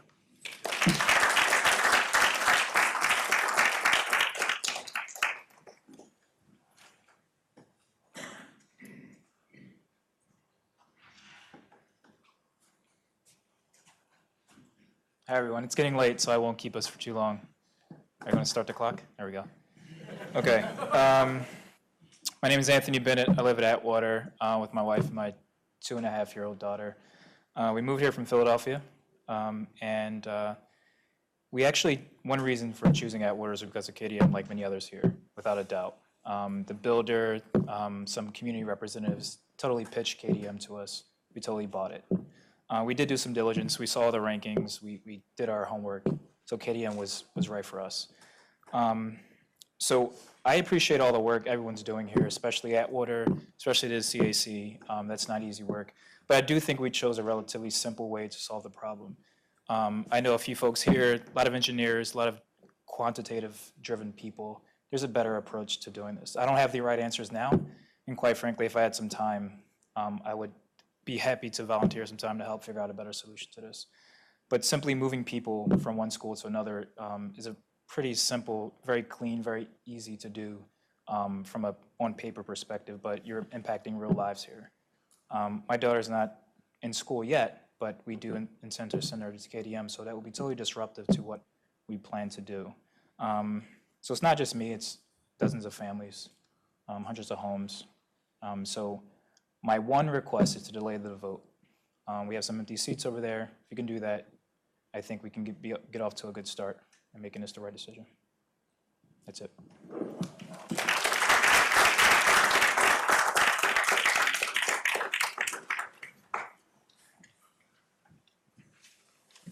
Hi everyone, my name is Pratik Gupta, and just to give me a background, I've been in the Central Bucks area down in Warrington for about 10 years. So I was living in an apartment for like 10 years, and then finally, after doing a lot of research, I bought a house here.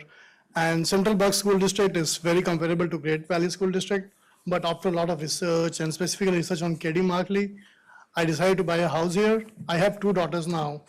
One of them is turning 5 tomorrow. The other one is just 3 months.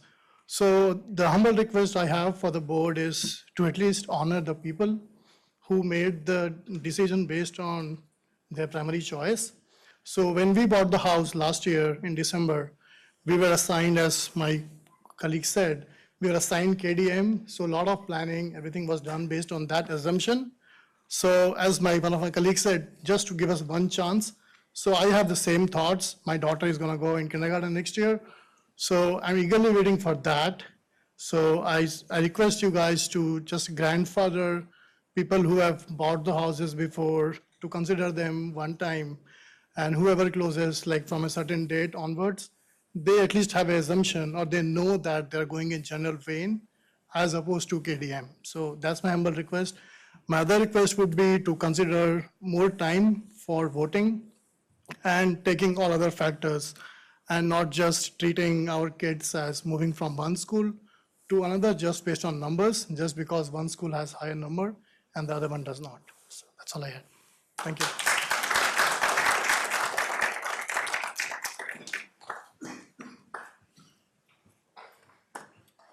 Good evening, everyone. My name is Nagaditya Mantha. I live in Atwater. It's actually a year since I moved into Atwater. So prior to the settlement and moving in, it took almost 1.5 years to do the research. I used to own a home in Bucks County. I lived there for 11 years. Then along with me, 2 other friends who lived right next to me in the same neighborhood, we all decided, okay, we're going to move to Atwater. We decided that. And it took a lot of effort on our side. I personally took about $70,000 loss on my house. Another friend of mine about $80,000 on his house. And I don't know how much the third one took, but all 3 of us are going to be living in Atwater. It took about roughly 3 months since the school opened that I've been doing commute from Bensalem to the school. I brought my son and my daughter to school. We would start early in the morning at 6 o'clock from there to beat the traffic and get my son to school here at high school. Then sit outside at Katie Markley till the school opened so that I can drop my daughter there. My wife works in New York City. Sometimes she has to do this commute when I was traveling. It was very hard, but we did it because we wanted the kids to be there in that place. And it was a big transition for the kids to move from that school to the school. And again, I'm sure you have seen a lot of kids doing this transition through, and probably it's pretty common for you at this point. But for us, it's life. we made choices based on the information that was available to us at that point. And we didn't trust that information right away. As people said in the past, trust but verify, right? So we did the verification. We said, it's going to be Katie Merkley, and that's where it's going to be. The kids were told that's where it is. They made friends. It was very difficult. And you're going to make this decision about voting on this, whatever the committee has recommended, within such a short period. I don't think it's fair. You should listen to all of us, what we're saying, see the merits, and then make a decision. Please add some more time before you vote. Think it through, and then make a decision. I'm sure you're all responsible. You're doing a fantastic job. Of course, the school district is great, but when it comes to us, there's a large group of people who are here, even though it's so late, and I thank you for waiting for us to listen to all of us. But we are here in numbers just to show you how passionate we are on this. Please consider this.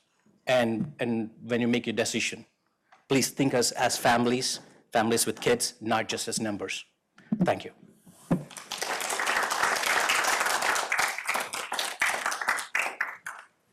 Hi, everyone. My name is Xiaofeng Tan. Actually, I did not prepare to speak here. I thought like we will have one people speak for all of us. Since I'm here, I'd like to add one more point.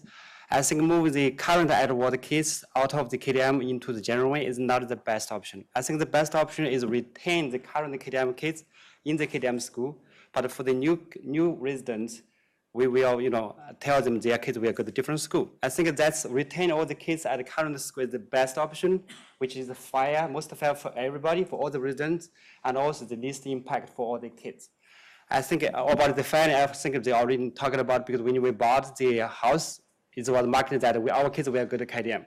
If I know ahead of time our kids will not go to KDM, I will not buy the house at Atwater at all. I can tell you that. I think there's another thing speak from my experience. I stayed in Massachusetts for more than 10 years. We had a very similar situation out there. And our approach was taking is like keep the current kids untouched, move the other people, new residents, go to different school. That's the approach we're taking out there when I was back to Massachusetts. I think I'd like to see another thing, like I know you guys have one principle called like preserve the community. Actually, I think comparing to separate the kids from their school, their teachers, their friends, I think that principle does not make very much sense. If you compare, you see how many hours the kids spend at school with their friends, teachers, 8 hours. But if you see how many minutes they spend with their kids at the community, probably like 3 hours like a week, not even less than that. So I think preserve the community compared to separate the kids from the school, I think that principle does not make too much sense. Thank you very much.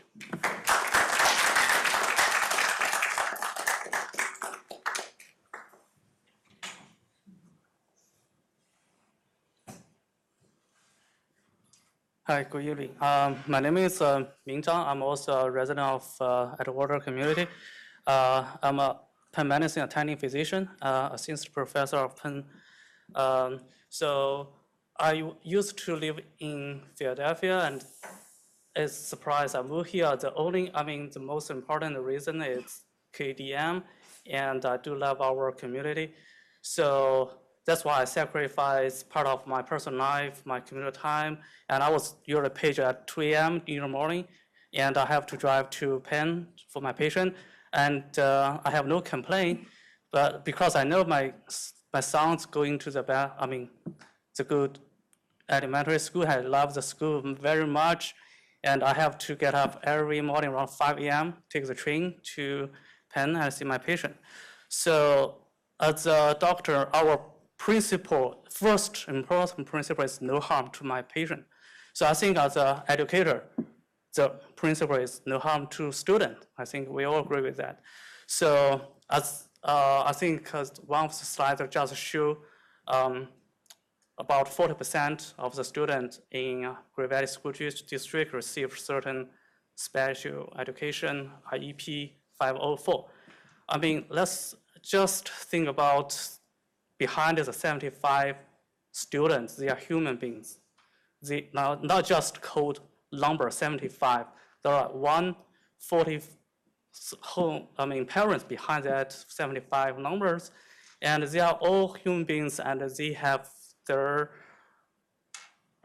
personal life, and they build their friends at KDM. My son just transferred from another school. It's very hard for them to adopt a new environment. I really don't want the number for the Great Valley School District for the student receive special education go up next, 50%. So, I'm not a psychiatrist, but I do know the environment change associated with certain mental or the behavior change in elementary school students like ADHD or ADD. So I do, and I appreciate it's a great work for the CAC to dig into the numbers, but I really want the board member to consider this situation, thoroughly, and no rush to make a decision. I think about the student, the kids, their future, and the family behind that, not just the numbers. Thank you.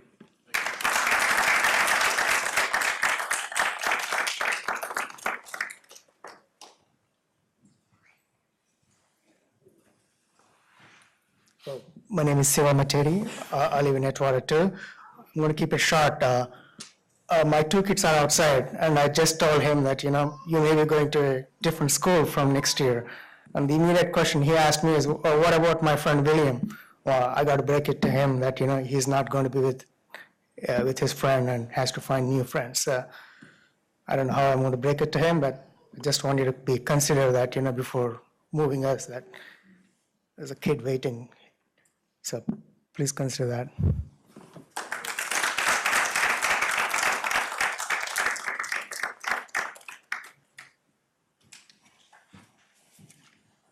I am Venkata Chavali. I live in the Atwater community as well. Thank you for the CAC for making their recommendations. Obviously you have heard from my co-residents about all the issues we had with Atwater. And Mr. Lindeman has mentioned that breaking that water into commute into two different schools does not make much of a difference. So obviously it can be looked into separating Haven from Atwater and then arrange two different transportations and then look at a temporary solution that way. That is possible. Number two is I have two daughters. One is, we just moved from Tredyffin to Great Valley School District. Our primary consideration for moving into the school district is KDM.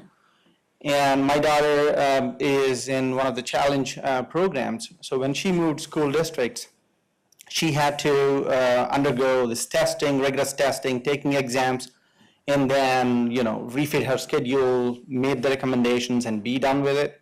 And then now she's moving on. But if I move to another school district, if another school, then she has not only has to accommodate with her current needs that she is doing, but maybe she has to undergo further testing. She has to make new friends. A lot of choices she has to make for herself. So I strongly urge the committee that please don't look us by numbers. Give us another chance.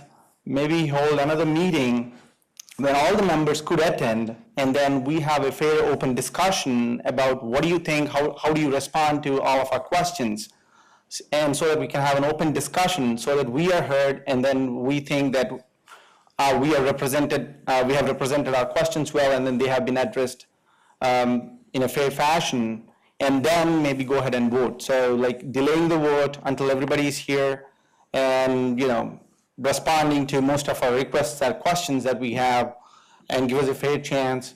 I think that's what I would recommend that the committee consider moving forward, and just not treat it like a chopping block, move kids around and then let's solve it immediately. I don't think that's the way forward, but that's the committee's decision to decide.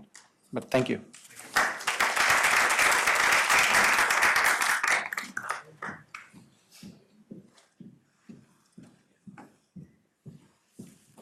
Hi, my name is Kripa Santanakrishnan, and I live in Atwater with my husband and my 5-year-old, who's going to turn 5 in next 2 weeks. And I've been living in the mainline community, mainline for the past 10 years. I've worked all across, Center City, Delaware, Lansdale, Fort Washington, and I currently work in Delaware. And when I got this home, I was working in Fort Washington. The realistic question which me and my husband went through was should we really buy a home in Lansdale and move over there, or should we just stay over here? The one thing that really made me stay here and make a move into Atwater was that it was going to be the primary school was going to be KTM, and that's what that was marketed. It was drilled in our minds, and even before making the decision, I did not trust the builders or the groups. I went into the Great Valley District school map, and whatever we saw, the green, yellow, those charts, we did see 506 South Atwater Drive was definitely coming under the KDM school district actually. So which was the one which really drove us into making this decision of, in spite of my travel every day, 45-minute travel as a woman, every day in the morning, I made the choice that, yes, my kid would, go to a school which is going to take her 10, 12 minutes every day. And I was ready to forego my comfort, even though Lansdale and Bucks County, the school district was really good, but I didn't want to move from this place just because I was assured that my daughter was going to go to KDM. And I do travel every single day. Even today I do it, and I know I will be doing it for the next couple of years. But still, I had a peace of mind that, yes, she was going to go to KDM, and it was all, this was something which was drilled in our mind, and I could be wrong. Most of the parents here would be in the same situation where one parent travels a lot, but they would take the sacrifice that, okay, as if the kid is going to go to KDM, it's okay. Let one of us take the hit. So. And I did send a mail, to the board members yesterday late night, explaining our, what our story was behind, moving into KDM. And I did get a response from David as well, from this morning. So this was one thing which I had not mentioned actually. So you guys should definitely consider about not just it's not just about the kids moving, it's about the lifelong plan that we all had for our kids. They are going to go here, this is what's going to happen. So now when you guys try to shake that thing, we are really confused, really, it is definitely keeping us awake in the night, and thinking through this. My daughter is just sleeping there, and it's very difficult. So I think you guys should definitely think about not just kids. They are people who, who have some values, and we need to, respect even the decisions that we as a community, we as people have made. Thank you.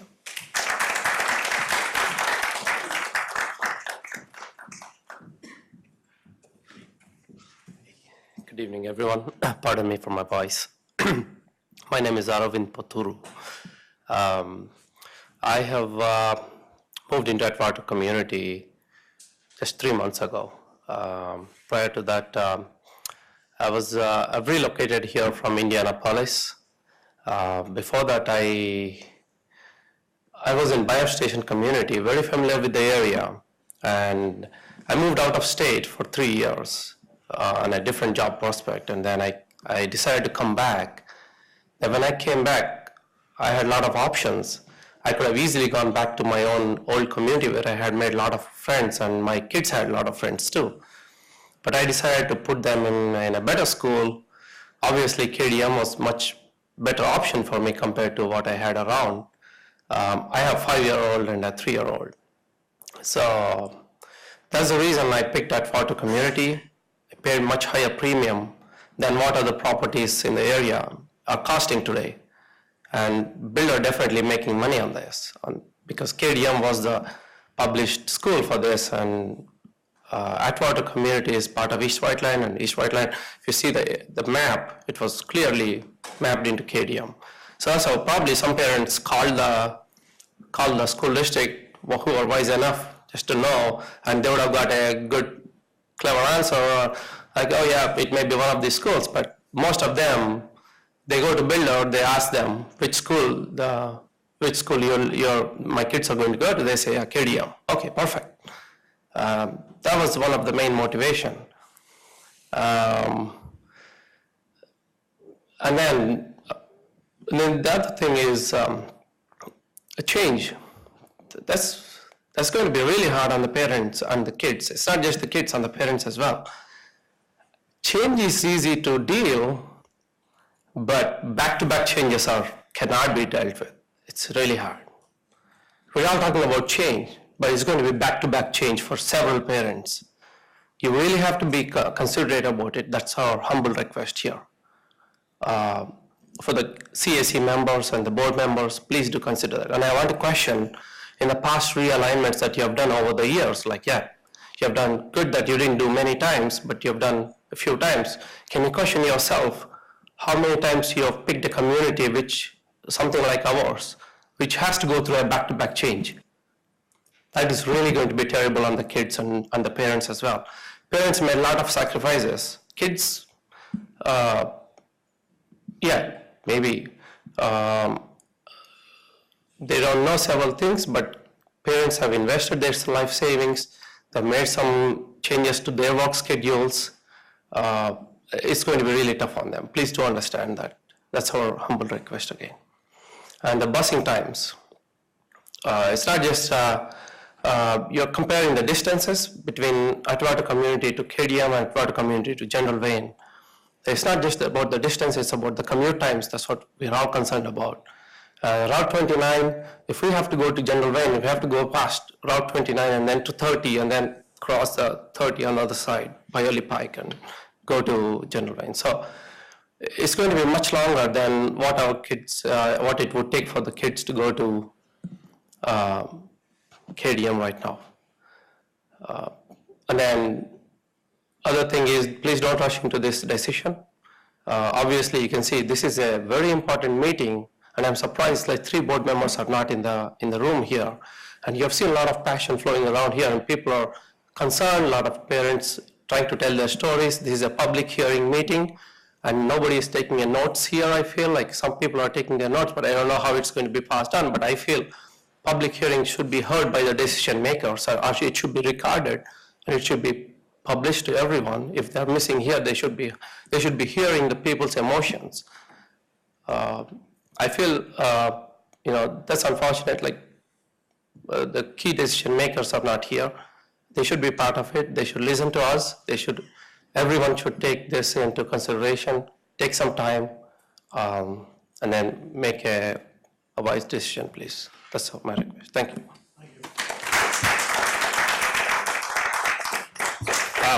Real quick, just to clarify, these meetings are recorded and video recorded, so they're on the website for viewing, and they're on the public access for both Comcast and Verizon. And I'm sorry I can't tell you the channels because I live it.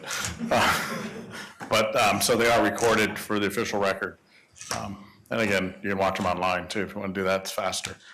So, any other comments?